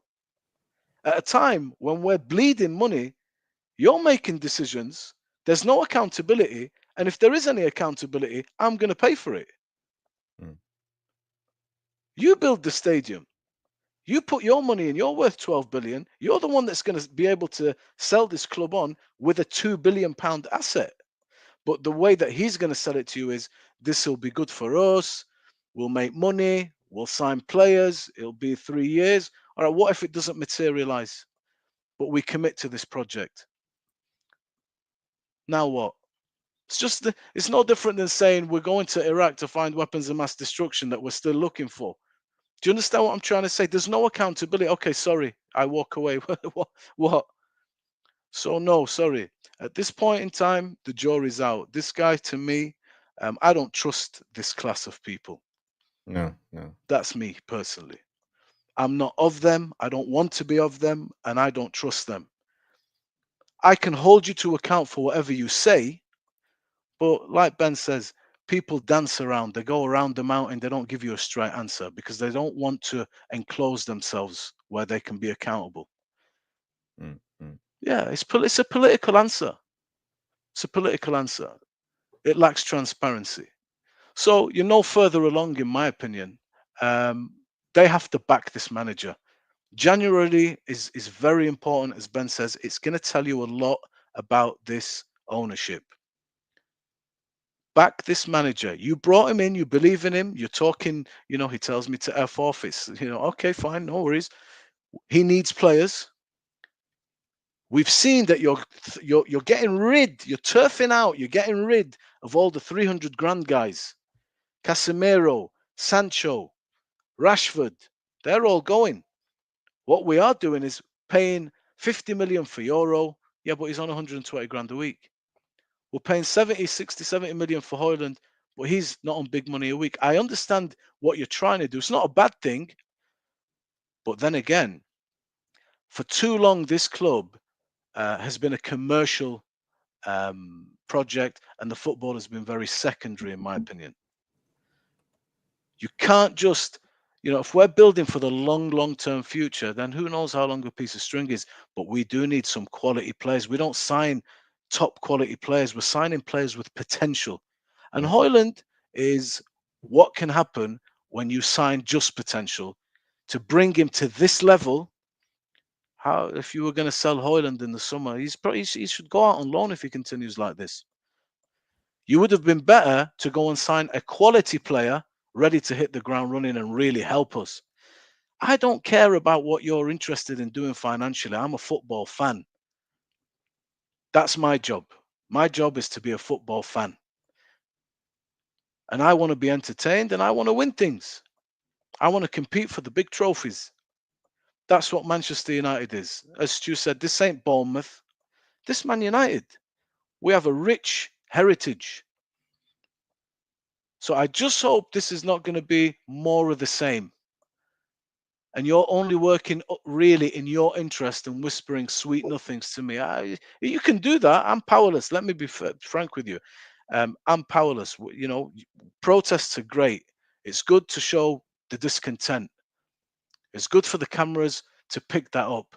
It's the only way to communicate how we feel and have a voice. But these guys, man, when you're talking about these guys, forgive me for saying it, this class of elite people, if you piss on them, they'll tell you it's raining. This is how they roll. This is the type of people you're dealing with. So me, jury's out. I'm expecting big things in the summer. If I don't get them, then that will confirm a lot of my reservations. If we have a bullshit summer and we sign players late like usual, and then it's all about the tour, I want my manager to have his players in early. He already has told them what he needs. It's obvious what we need. It's obvious. You see the players that are not performing, that are not up to it. You see the deficiencies, and you see how thin the squad is. Imagine you sold Garnacho. Where the hell would you be now? Took big risks this year. So address those things. Football cannot be a distant second to commerce at Man United. That's been killing us for too long. So this is my take on Jim Ratcliffe as a whole. I'm not going to watch the interview, man. He don't deserve 45 minutes of my time. I'm going to listen to you watched it, so you tell me about it and I will answer you. But that's my general perception of these people. You have to earn my trust. Big up. Stu, do you think Sir Jim was trustworthy in this interview? Do you feel that he was genuine? Well, the problem he got, and the lads that spoke eloquently, and they're both right, but they're looking at it from a footballing point of view. Bombay come out and said, I'm a football fan, not interested in the financial side. Me and you are both business owners. So we know the other side of it. I'm a journalist as well. I know the other side of it. I know exactly head up today or 2 weeks ago when Sir Jim's people reached out to Sky and Dan Ronan at BBC and said, we'll do an interview with you. And then the two collaborate, they all get together, they collaborate, questions are jotted down, etc., etc., etc. And that's it. That's how that comes about. For football fans today, and we're all in the same boat because we love Manchester United. You know, I've seen United rise to the greatest club on the planet through the 70s, 80s, 90s, 2000s, and where we are today. The greatest, the biggest supported club. The vision that David Gill had, the vision that Peter Kenyon had when it came to transforming the club and the revenue stream. And you get to a point when you ride a wave, that enthralls you daily, weekly, and you see Manchester United slowly but surely generate millions and millions and millions of people start pushing money into the club, and then we start to attract the right players. You know, if we wanted Alexander Isak under Fergie, we'd go and get him. And the relevance, we'd go and we'd grab him. Whatever the financial consequence was. But that particular time, we were, there was no debt on the books. We were a nice evolving company. And then once you put it on the stock exchange, wherever you float a business, that's it. You're open to the vultures then. And then lay our problems. We were open to vultures. We saw what Tottenham did. Tottenham weren't particularly pushing any waves through when they floated. Manchester United's biggest club in world football at that point. Yeah, go on. And so it transpired. It gave each and every one of us a chance to be an owner, shareholder of the club. And then all of a sudden things go a bit awry with the Irish contingent and Sir Alex, etc., etc. Everyone knows the history. And then he comes and he starts swallowing up the shares. So you're getting your shares overpaid for. Whatever the share price you paid, £3.60, £4.50, whatever, you were getting 13, 14, 15 quid per share. So you were getting money back in. And he does it on a leverage buyout. We all know this. PIK notes, etc., etc., etc. We all know how it goes. And everybody understands how that element of it goes. And then as soon as you do all this, football ceases to become the permanent fixture at Manchester United, and business takes over. And you have to balance the books. It's a balance sheet. You have to balance the books. You got your profit and loss combination. We all know this anyway. And so when you're doing an interview like this, I go back to what I was saying before. You're damned if you do, damned if you don't. He's damned because he's talking about certain elements that the football fan just won't accept. And they don't have to accept it. They just don't. They don't have to accept it. They can accept what they want to accept. And that is whatever their gripe is. It doesn't matter. And then there's the business side of it, where you have to accept, whether you like it or not, you have to accept the economics of running a business or running a football club, paying this salary, paying that salary. And if you're constantly in the red, you're constantly losing money, you have to balance that somewhere along the line. You have to do it in your end of year job. Is when you look at your end of year and think, fucking hell, I'm sailing closer to the red here than I want to be. So I'm going to cut this back, this back, this back, and I'm going to start to see the graph go back. So I'm more in the black than I'm in the red. You have to do that as an organisation. It's hard to hear. People don't want to hear it. They just don't want to hear it because they think it's mismanagement, and it probably is. You know, with what the Glazers have done, they have come in and they absolutely destroyed us. What they did, they got bankers in because they assumed bankers could run a business, not a football club. Do you understand the difference? Run a business, not a football club. And that's the problem. We see it as fans, it's our club. Manchester United, Neil Driscoll's been a fan longer than me. and he knows what it means to support the club. I know what it means to support the club. Neil has seen the club in its doldrums in the 60s. Coming out of the issues that we had with Munich, some of his favourite players no longer with us. He's seen some of the greats Neil Driscoll has. And unfortunately, the modern fan forgets the greats, forgets the history of the club. It's got no idea of the trajectory of the club and the ups and downs that we have been as Manchester United. And like my son's a great example. He was born into it when we were successful. And he was born into it when we were winning absolutely everything. He was born into it when we were challenging for everything. Second Champions League finals, etc., etc., etc. He was born into that. And then it then starts to hurt more for them, where the older fans, such as myself and Neil, are kind of used to it because we've seen it before. We've seen poor squads, we've seen poor managers, at that particular time. And then Fergie come in and he completely ripped up what football was about, completely ripped it up. So did Arsene Wenger.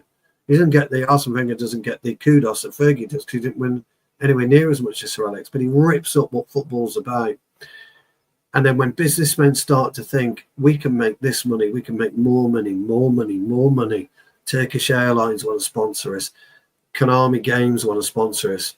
EA Sports want to sponsor us. Adidas, Nike, Puma, everyone wants to sponsor us. We can get 100 million over 5 years there or whatever. We could do 6 million a year here. And it adds up and it adds up and it adds up. And your revenue, and they look at the stadium and they start building and building and building. So we're getting something like 3 million a match day, something along those lines. It's just revenue. And then all of a sudden, agents take over and players' salaries go through the fucking roof. Players' salaries are a joke. We all know this, whether we like it. We all know players' salaries are a joke. And then your wage bill goes from maybe 2 million a year to 200 million a year. Well, where's that money going to come from? Where is the extra 198 million just on salary alone? Where's that coming from? You've got to generate that income. So you've got to go, shit, we've got to go and get new sponsors. Fuck, we've got to put ticket prices up. Fuck, we've got to get new collaborations with the Stone Roses and all this kind of stuff. You've got to find ways to generate money. And but I just want to add, Stu, sorry for interrupting, but there's also new rich clubs coming in, like the Chelseas at their time, Abramovich pushing the bar even higher. Manchester City always chasing. Correct. So it's hard for a club like Man United. If we didn't compete, what else should we do? Well, you beat me too, because that was my next point. Oh, sorry. No, you're absolutely no. The thing is, you're exactly right, because so we've got to try and find this extra revenue. And then what happens is Abramovich comes in. So he's seen what Manchester United are doing, and he's seen the kind of emergence of the Premier League at that time. What did he come in 2005? Something like that, whenever. So he comes in and he changes the landscape of English football. I'll buy him, I'll buy him, I'll buy him. No problem. Bang, bang, bang, bang, bang, bang, bang. Chelsea become automatically successful. Change the stadium, etc., etc., etc. Then the old Taiwanese billionaire comes in for City and does exactly the same, but can't sustain it. And then Man City are taken over by Abu Dhabi, and then we know where City are. So Manchester United at one point were the biggest grossing football club on the planet, bigger than Real Madrid, bigger than Barcelona, and all of a sudden they're not. And then by the way, guys, while all this was happening in the UK, a certain Real Madrid were deciding to spend 50 million on Zidane, 38 million on Figo. So player Galacticos. The Galacticos was born. So that in turn adds another element, another place where you've got to stack onto the revenue issue that all clubs have got right now. And they started paying, thousands and thousands a week to these players. And it's just a never-ending cycle. It just is a number. Yeah. By the way, Boxing Straight Talk's right. That was a point I was going to make as well. And then you've got the Glazers taking dividends out constantly. I don't have an issue with debt, by the way. I really don't.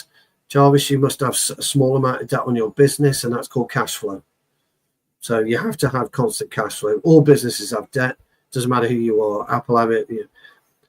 We are struggling to service our debt at the minute because it's about 50 million a year, if I'm not mistaken. I could be wrong, but I think it's roughly. I think it was like about 40, about 30, something like that. Yeah. So we are struggling to service that debt, and I get that. But debt on a business isn't actually that much of a problem. It sounds daft, I know, but it isn't. Like I say, most businesses will carry some kind of debt because at the end of the day, you don't want, cash is king in a business. You don't run out of cash, but we appear to be running out of cash. And so this is where we are with it. And I just wanted to reiterate and highlight that side of it for everybody. I don't agree. By the way, let me be fucking clear here. I don't want the Glazers anywhere near Manchester United. I don't like the Glazers anywhere near Manchester United. I think Sir Jim Ratcliffe made a mistake buying into Manchester United as well, if I'm being honest with you. I do. Okay? I really do. I think he made a mistake.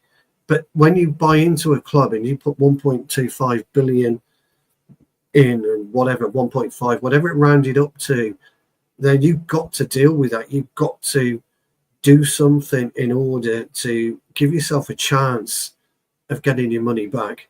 Because whether people like it or not, guys, I'm really, really sorry about this.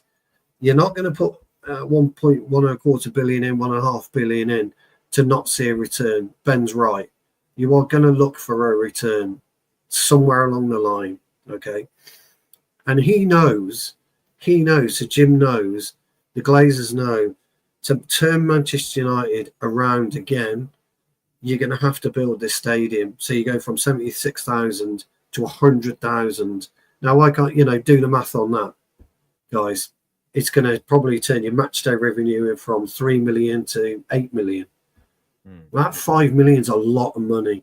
You'll then put naming rights onto it. You probably get 100 million a year for naming rights. Probably get $1 billion over a 10-year period and things of this nature. So we are no longer in the day and the age of football being what football used to be, where Jarvis, me, I don't know how old you are, Ben, so I'm not going to count you into this, but Bombay, yay, we could go and scalp tickets.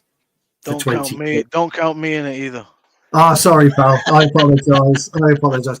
Where we could go and scalp tickets for 20 quid, right? Yeah. You can't do that anymore because your ticket's on your phone and it gets sent to your phone 3 hours before kickoff. So you can't even give it to a mate anymore. You can't do any of this. That's all changed. So for me, the simplicity of football, the football that I love more than anything, is gone. And it saddens me to be having to have a conversation about finance because that's all it really is. Now, Ben's point about getting relegated, yeah, why not?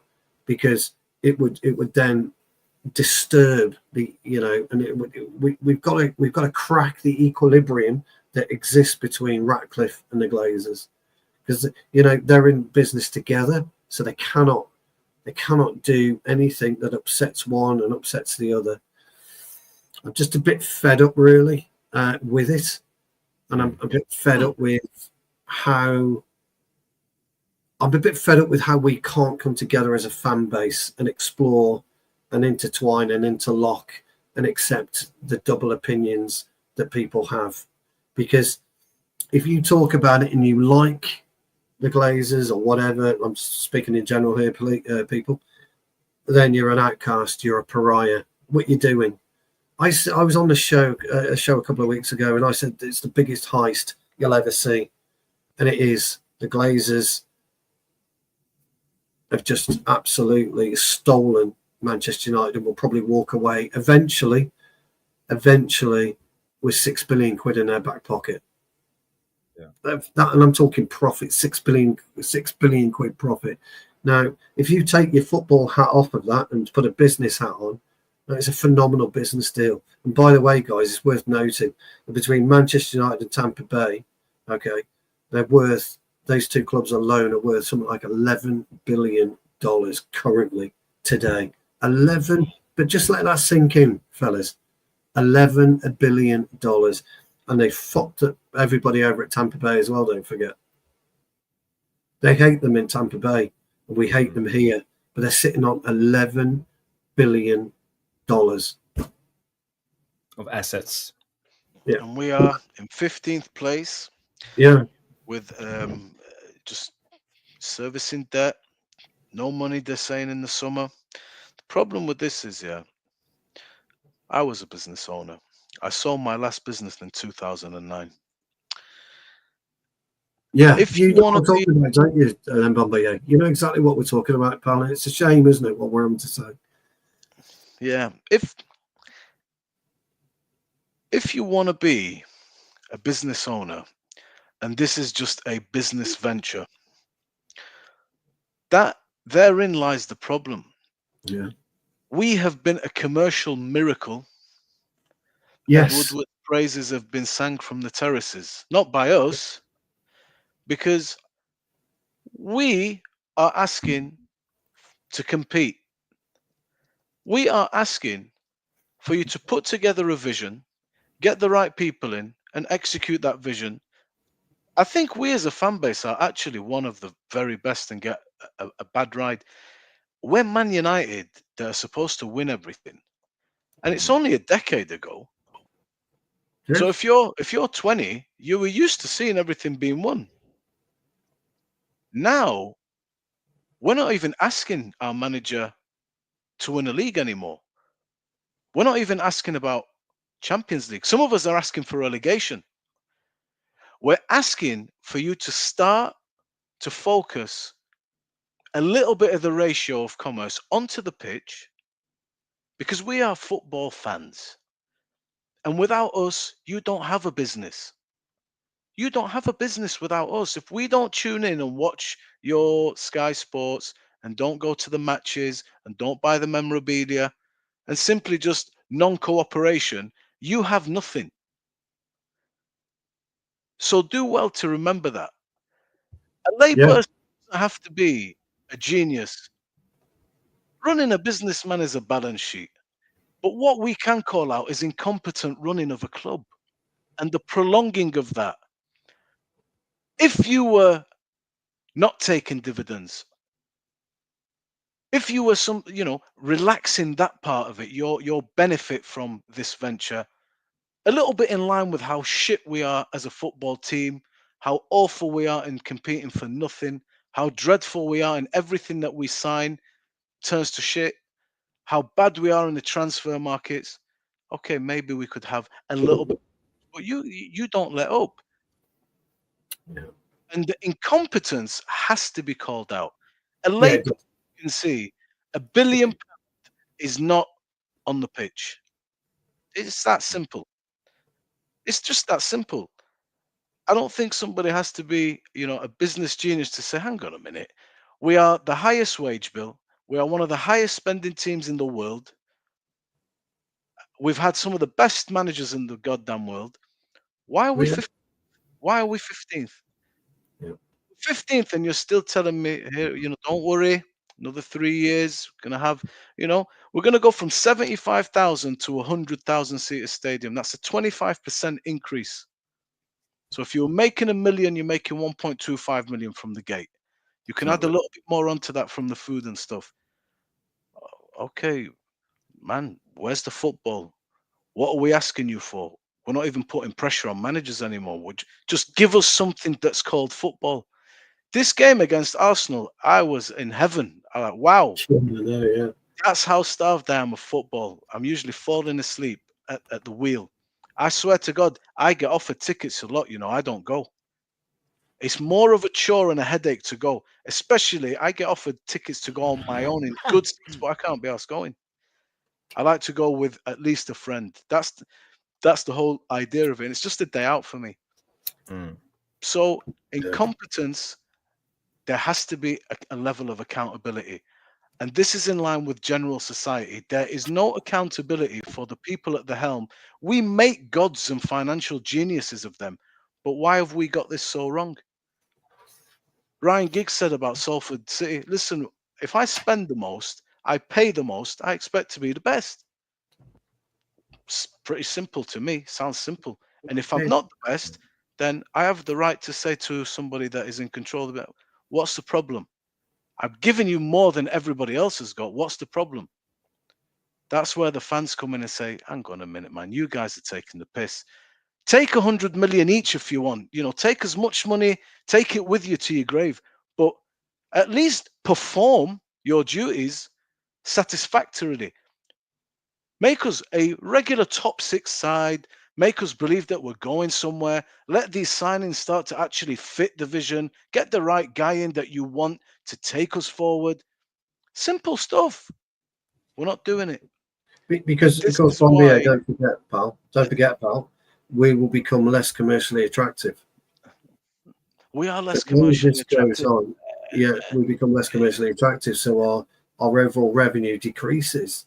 So you're right, pal. It all starts and ends on the pitch. I totally agree. Not only less commercially attractive, Stu, we got there because of their incompetence. I'm not running the club. You're not running the club. I'm being patient. Like I said, we're not asking for anything. But now, no Champions League, a rebuild. A stadium. When's the last time we signed a Harry Kane? Where do you sign the best in class? Where's that next top signing coming from? Who's going to want to come to this club today? Nobody. So not only are you incompetent in terms of running this club, our future's jeopardized, or at least the process is extremely prolonged. We can't attract players, and you can't afford to finance the best players, you're telling us now. Because the trajectory and the trend is young, will pay a fee, but will pay low wages. The amortization over an extended period of time works out a lot better in your favor. And if they increase in terms of their quality and fulfill their potential, they become a more valuable asset. So it's like a saw. You eat going and you eat coming back. I get all that from business point of view, but this is incompetence at the highest level, man. Oh, no, you're not wrong. You're not wrong. So you cannot sack Ten Hag and pay him 14 million along with his people just for the sake of 17 games. That was nearly $1 million a game. You can't get Dan Ashworth and then sack him after 5 months and pay him £8 million and then come and behave as if why is that £24 million mistake of yours there being paid by you cutting £11.44 an hour job? Do you know something, Bombay? And I don't know this, but I was thinking about this the other day, fella. And I always wonder where we would have been if we actually hadn't sacked David Moyes. No, bro. After 10 months. Ask where you would have been if you didn't sack Louis van Gaal. That's the guy. Louis van Gaal again. But I just wonder, all this started after Moyes. This whole crescendo of this whole domino effect started after Moyes. Good watch. And I don't know where we would have been with. It's a question. There's no basis whatsoever behind it. It's just a question. And I agree more with Louis van Gaal. I totally agree with that. But it started there. It did. What if we'd given him 3 years? I wonder. It's all hypothetical, by the way. I get that. What if we'd given them 3 years? Who knows? And here's the other thing. We started to move people out of what they were good at. Richard Arnold was a commercial wizard. He was the one that really started to bring in the revenue for the club. And we moved him out of his position when he was commercial director. We moved him out. That we made some dumb moves as well as an organisation. But I agree with you, Bombay. There was incompetence attached to it. Yeah. Do you know, Stuart? I think when David Moyes came in and then that didn't work out, Barcelona, I think personally, went through. We panicked. We got desperate. We had money. Let's throw money at this thing. That's what Let's I get thought. Van Gaal. Let's go. Sign these players. And at that moment, you've got to remember this narrative and our reality has come to light the more time has elapsed, because we're still thinking with Moyes, this is terrible. We just won the league. Then, the ice melts and the ship floats and we're thinking, oh, okay, they're a bit old. Then Van Gaal comes in, he leaves. Well, I came to Manchester United. Why am I not getting the players that I want? I'm getting third choice, fourth choice.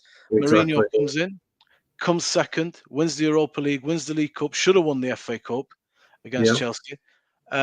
City got 100 points. Our transfer market window that time is Fred, Lee Grant, and Diogo Dalot. Are you serious? And then he was saying, sell Paul Pogba. I don't need him. You can get 70, 80 million for him now. Madrid want him. Martial. Sell Martial, sell Rojo, sell Phil Jones, sell these guys. We couldn't sell anybody. So that was another failure. So what's happened? They just threw money at it and money at it because they were making so much. They were just, it's like a kid, Dad, I want you, hey, take £50. You know, that's how that was how we were treated. And we're just getting deeper and deeper and deeper and deeper. No wonder everybody's coming here and failing. Every post-mortem of every manager, some managers have got a little bit of class about them. They respect the club. They didn't bring the whole thing into disrepute. But you listen to David Moyes, the aftermath of David Moyes. He said, they said to me, I'm going to get Cesc Fabregas. That's who I wanted. I didn't want Fellaini. They went and bought him on deadline day. Van Gaal goes, like, who are the... Depay is a baby. Martial's 19. He came in. He wants the big boys. Mourinho said, mate, take Paul Pogba. I don't want him. I don't need him. Go and get me William. Get me Perisic. Men, winners. Let me build Perisic, didn't he? And William. You're right. Went for both of those. And ended up with Mkhitaryan. So there's this kind of behavior, this kind of running of a club. It's like a man in a marriage, but his eyes are outside his marriage. That's what the Glazers have been behaving like. They're not faithful to what they're supposed to be doing here. This is a football club. Make money, no problem, but you have to have a balanced ratio. I'm not telling you, God forbid, you know, risk your wealth and no, but man, you're just throwing money at things. There's no plan. Come on, you know, we're suffering here.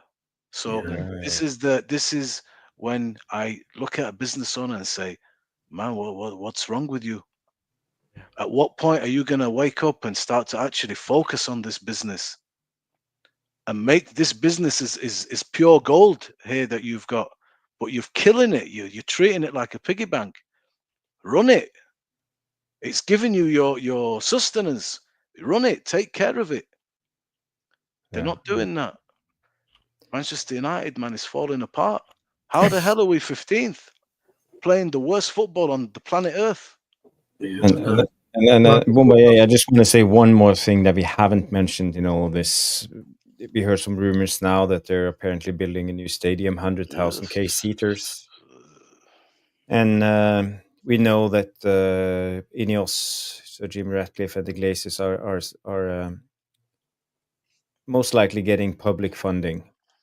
Yeah. Not into the stadium itself, but the area around. Our local mayor Jarvis will bend over and tell them, do what you want. He will. But the thing is, you know, they came in, they stole the club, leverage buyout. They put us in debt, and we have paid. I think I read somewhere 1.5 billion in interest rates, in dividend, the whole shebang. And now, if the Glazers secure government money to rebuild a new stadium or the surrounding areas, they won't just exploit Manchester United fans. You know, they'd be stealing from the British taxpayers. Yeah, of course. It would essentially shift the final financial consequences into the public while we are allowing them even more profit. You know, and their assets to rise. And you know, the narrative now escalates from stealing from the Man United fans to even stealing from the country. So you know, how they do this. It's worth pointing out, Jarvis, if you get government funding, it will be for the regeneration of the area, and it won't be for the building of the stadium. Will it increase their It will be regeneration of the area. They'll have to regenerate the area, and that's where the money will have to.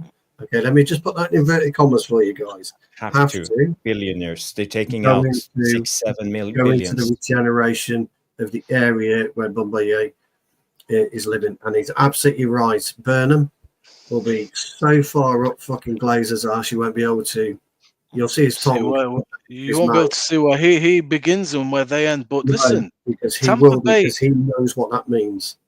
Tampa Bay, Stu, Mm. they bought the Buccaneers and they went to the local council in We're Tampa, moving. right?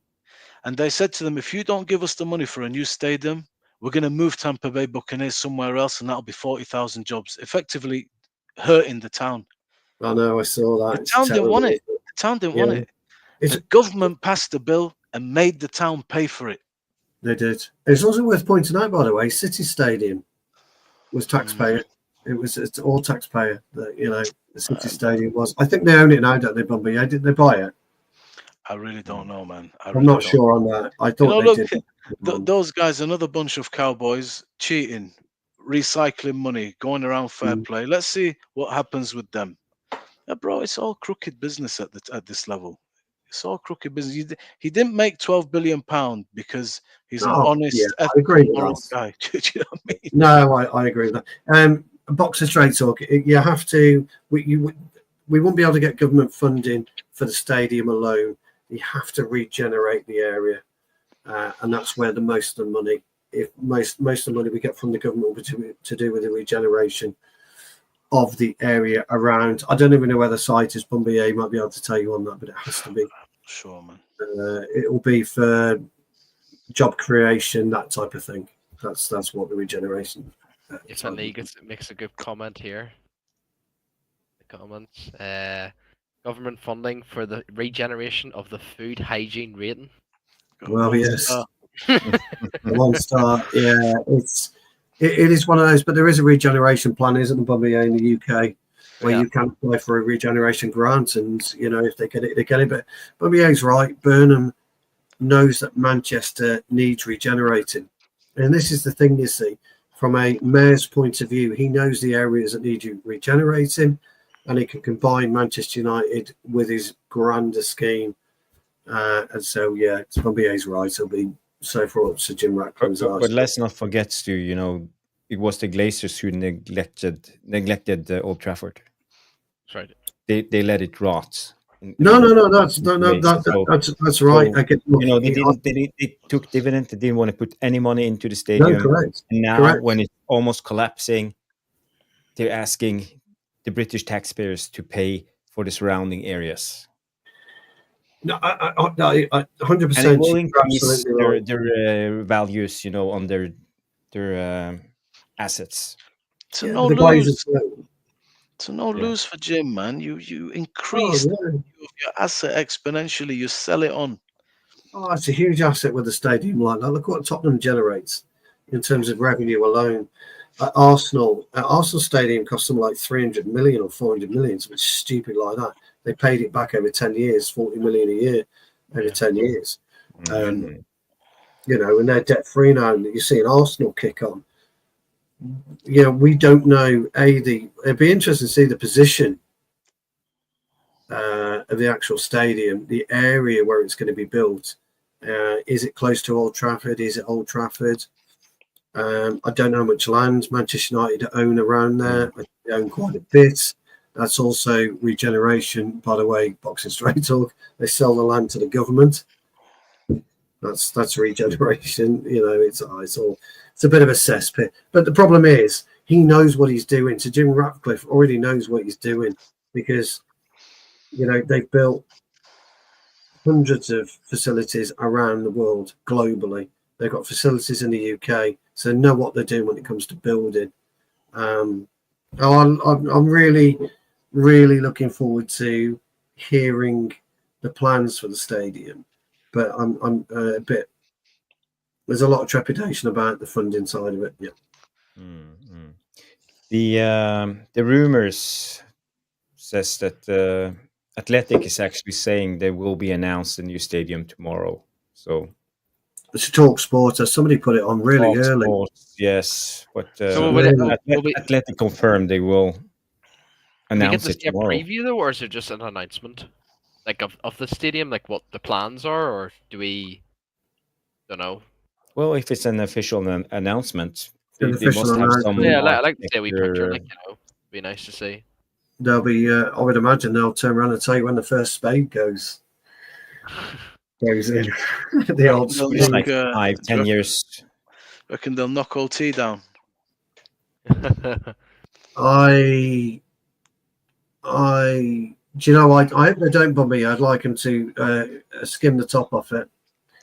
Keep it, man. Keep Tours it and stuff, play the kids, play the kids and the women. The women could That's have right. a lovely stadium there, beautiful stadium. I'd love them to chop it off, keep it. They could keep, you know, a lot of the fans are going to be up in arms about a new stadium because you're going to lose the effects and the beauty of the old stadium, and there's some real, like the Munich tunnel and things of that nature, real heartwarming things that need to stay. So I just hope they cut the top off it, make it better than what it is, and have the kids play there. And Old Trafford convertible. well, yeah, drop top, yeah, Drop off. just yeah, that's what I would like them to do. But Yeah. it depends where it is. Bombay, I don't know if you've heard anything locally, have you, where it could be? Or Stu, honestly, man, I don't really follow a lot of Yeah, this stuff. that's I fair know enough. there's a lot of land around the Old Trafford area, so maybe it'll stay. I think fans, will want it to stay in that I think area. so. Yeah, But to be honest with you, mate, it's a difficult one because Yeah. ultimately everything that I say and what's going to happen is going to happen. I'm just a spoke on a wheel, man. It doesn't matter what they No, want to do. They're going to do. And the That's thing the is, world. Bombay, is they can't rename Old Trafford. And you know as well as I do, if you're going to reskin Old Trafford, you're looking at about 800 mil anyway, 900 mil. So you're best off utilising that money in a new stadium. By having a brand new stadium, if you keep Old Trafford where it is, then you do. So the City Stadium is still owned by, according to Neil Driscoll, by City Council. So there you go. Then you've got at least 100 million a year naming rights in sponsorship, I would say. See, time is a very, very important factor in everything because the new stadium will be built. We'll go to the new stadium. If it's amazing, we'll be taken by it. You'll soon forget slowly that Old Trafford anger. You'll get used to it. Yeah. Maybe things start going our way. You mold into it. Everybody's happy. Ding, ding, ding, ding, ding, until the next battle. And that's Right. just the way life works. We have not that we're fickle. It's just time does its thing, man. People forget. People, have no choice but you move on, and they know that, and they're willing to, take. They got thick skins. These guys, they're willing to take the heat and, doing things however they want to do things, however much we disagree. But time will do its thing, and it will all settle, and we'll have a new shiny stadium, and everybody will be happier. That's the reality, man. Just one very quick thing. This is what's happened today with the announcement tomorrow. This is what PR is about. It's exactly what PR is about. Yeah. You set it up. The ball was tossed yesterday, so Jim's going to swing it tomorrow and head it out the park with a new stadium announcement. That's how it is. It's all calculated. It's all planned.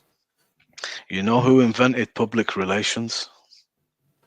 It was a guy called Edward Bernays. He's the nephew of Sigmund Freud.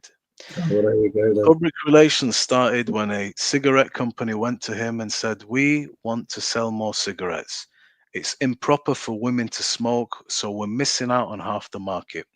It was the Olympic Games, and he had a famous athlete woman win the race and light up a cigarette in full view. Yes, I've seen And that. they Yes. called it torches of freedom, torches of liberation for women. And they got all the women smoking. That's where public relations started. It's called crystallizing consent. Read about that. It's a fantastic read. And Edward Bernays. Very nice. Yeah. Edward Mayonnaise. We are 2 hours, 30 minutes into the show. I just want to leave you with this. I don't know if you've seen the new Real Madrid stadium. Oh, it's beautiful. How That's gorgeous, isn't it? Yeah. They actually have a retractable grass. So when it's no games, they take the grass below the stadium, and it's like massive. You know, they copied Tottenham and that, don't you? Tottenham's the exact same. Yeah. So Copied they Tottenham. remove the grass, keep it like right temperature, fertilized, everything, so it's in perfect condition every time. They have a retractable roof. Yeah, you know, it's so high tech. That's how our stadium will be. Yeah. Most know. profitable club in England is Tottenham Hotspur, guys. They have the revenue from the stadium. They have a really good wage bill, and they don't pay any bonuses because they don't win jack shit. It's true. It's true. That's how they roll. Look where Real Madrid played. Real Madrid went and played on other pitches plus their own training centre, didn't they? They had games at their training centre and things like that nature, you know. Barcelona's, by the way, you wait till the new camp's fully done properly. Yeah. So it's quite amazing. So, you know, on the bright side, you know, if we get a new stadium, that will be fantastic. You know, I love Old Trafford and all the history, and you know, I wouldn't be without it. But we need a modern stadium. The interesting thing about that, fellas, in 20 years' time, when this current offspring, you know, we're just getting born, etc. Right at this point in time, they won't give a fuck about Old Trafford. Yeah. That's how sad is that? Spurs is a prime example. Yeah, because we don't know the history of our club. Yeah. They won't look at the history of our club. You know, me and Neil and the Vutinator and whoever else has been in the 70s at Old Trafford, the 80s, the 90s, 2000s, etc. We've seen it develop from where it was, you know, Wonder Fuel gas all those years ago to this wonderful stadium that we had. It is now a dilapidated stadium. Children that are born this year, next year, won't even know what Old Trafford is when you know, when they start going to Manchester United in 10 years' time. Won't care, and that's a shame. So Old Trafford has to stay in some form to keep the history of this great club going, that people really understand it. So, in my opinion, anyway. Yeah. Hey guys, 2 hours 32 minutes. I think it's time to wrap up. There's no time for no Q&A. We know. No, sorry about that, guys. Long discussion today. Started out with a little bit of Bruno controversy. Oh no, I missed it. Thank God he wasn't here. Goodness sake. He wasn't here.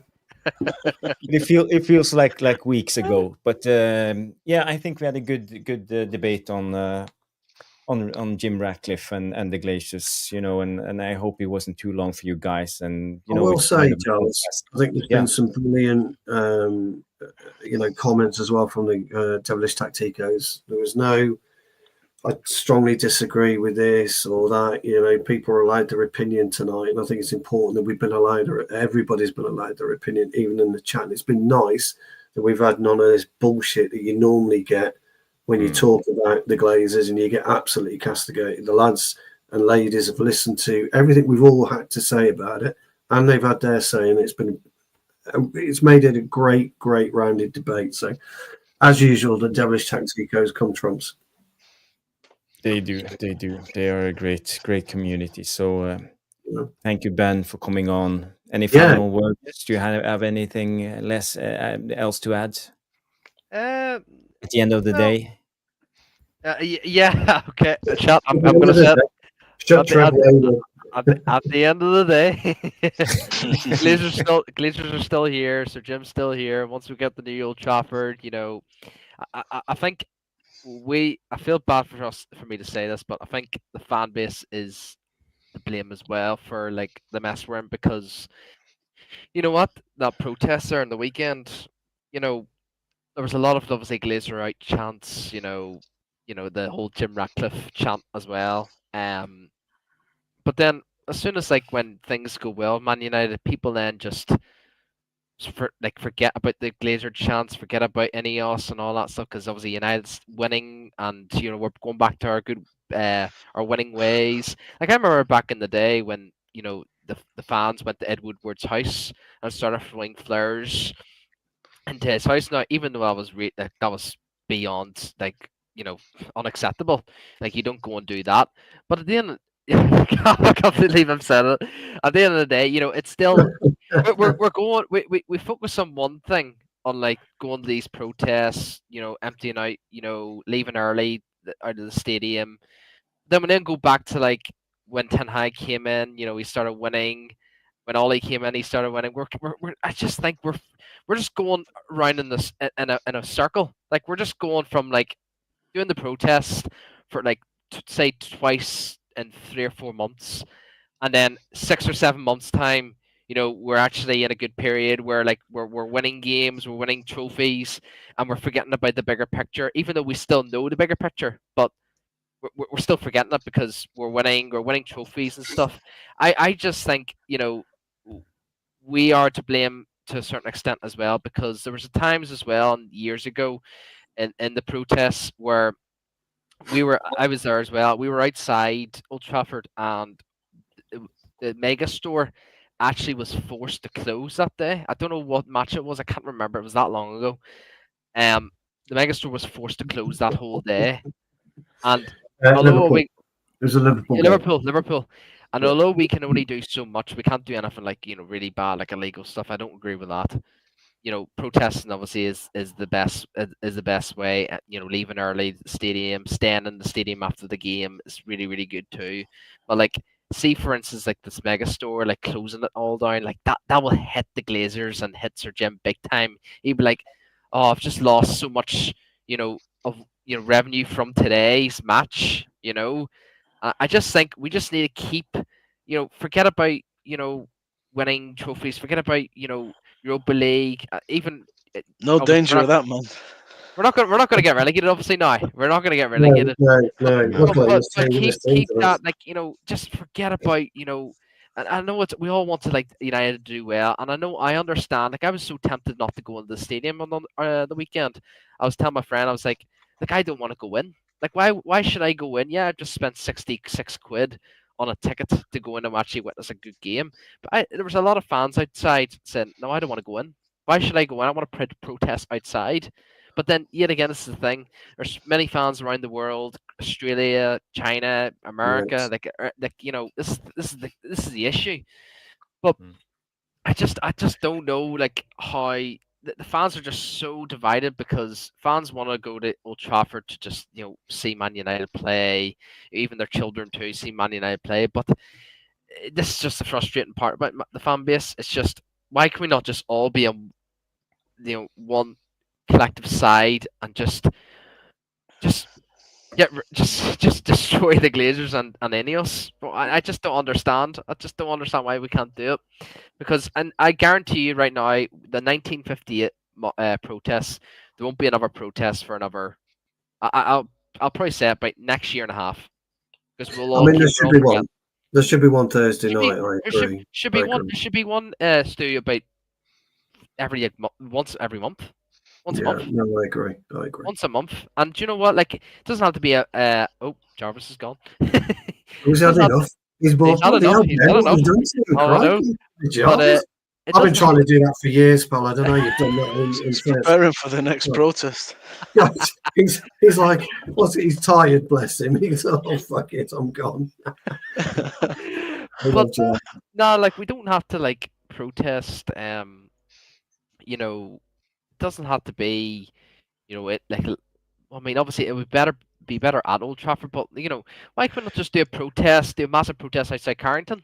Just protest different places, and as well as that, protest can only get you, not. It's not really a big step in the right direction. I think the emptying, like leaving Old Trafford, was big. It was massive, because I think there was one game where like half of the stadium was actually nearly gone. I was completely shocked. But I think staying, there was actually one instance, staying after the game was massive, because all the stewards were getting annoyed.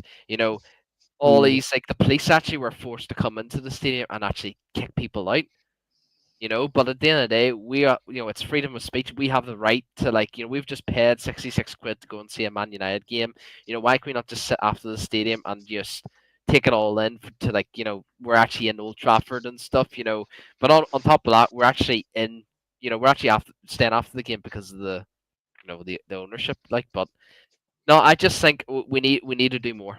We have to do more, and we can only hold ourselves to blame for the mess we're in as well. On top of that, like we know most of the fan base knows what's going on with the Glazers and EOS, but we're to blame as well, and it is what it is. But yeah, like big up everyone, big up the chat. Appreciate Jarvis. Oh, his computer crashed apparently. Yeah, But he's struggling. Yeah, big up everyone. Class to meet you, Stully. What's your name? Stu, or is it, did I just call you Stu? Yeah, just call me Stu. Yeah, Stu. Okay, Yeah, Stu. yeah, Right, okay, yeah, okay. just call me Stu. But yeah. obviously big up Bombay. Much love. Big up, brother. Nothing but, Yes. nothing but. It is man down. The old man has gone. The old mate's gone. Yep. Guys, we need to end the show. Ben, it's been absolutely brilliant working with you. Pleasure meeting everyone in the chat too.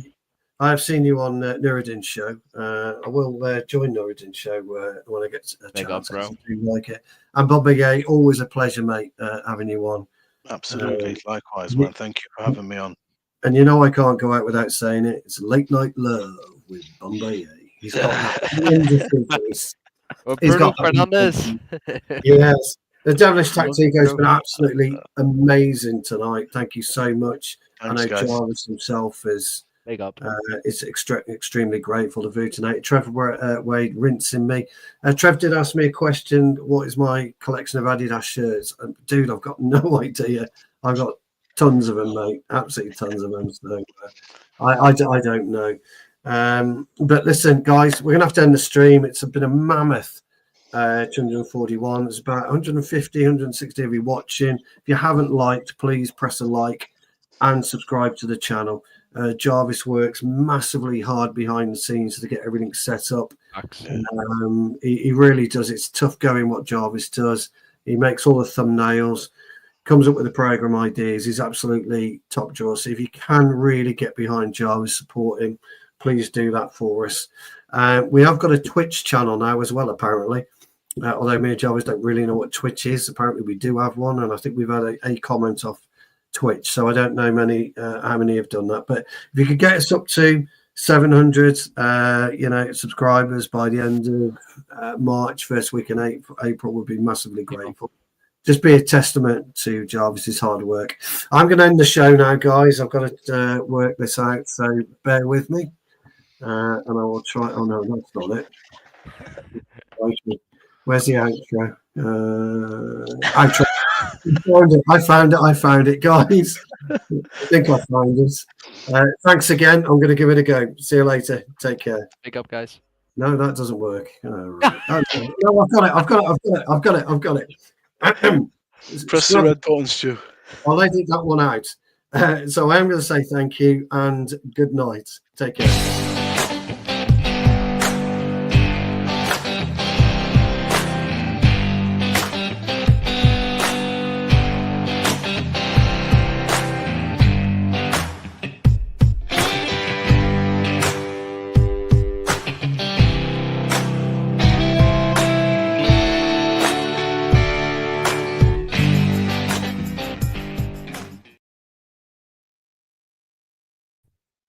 That is it.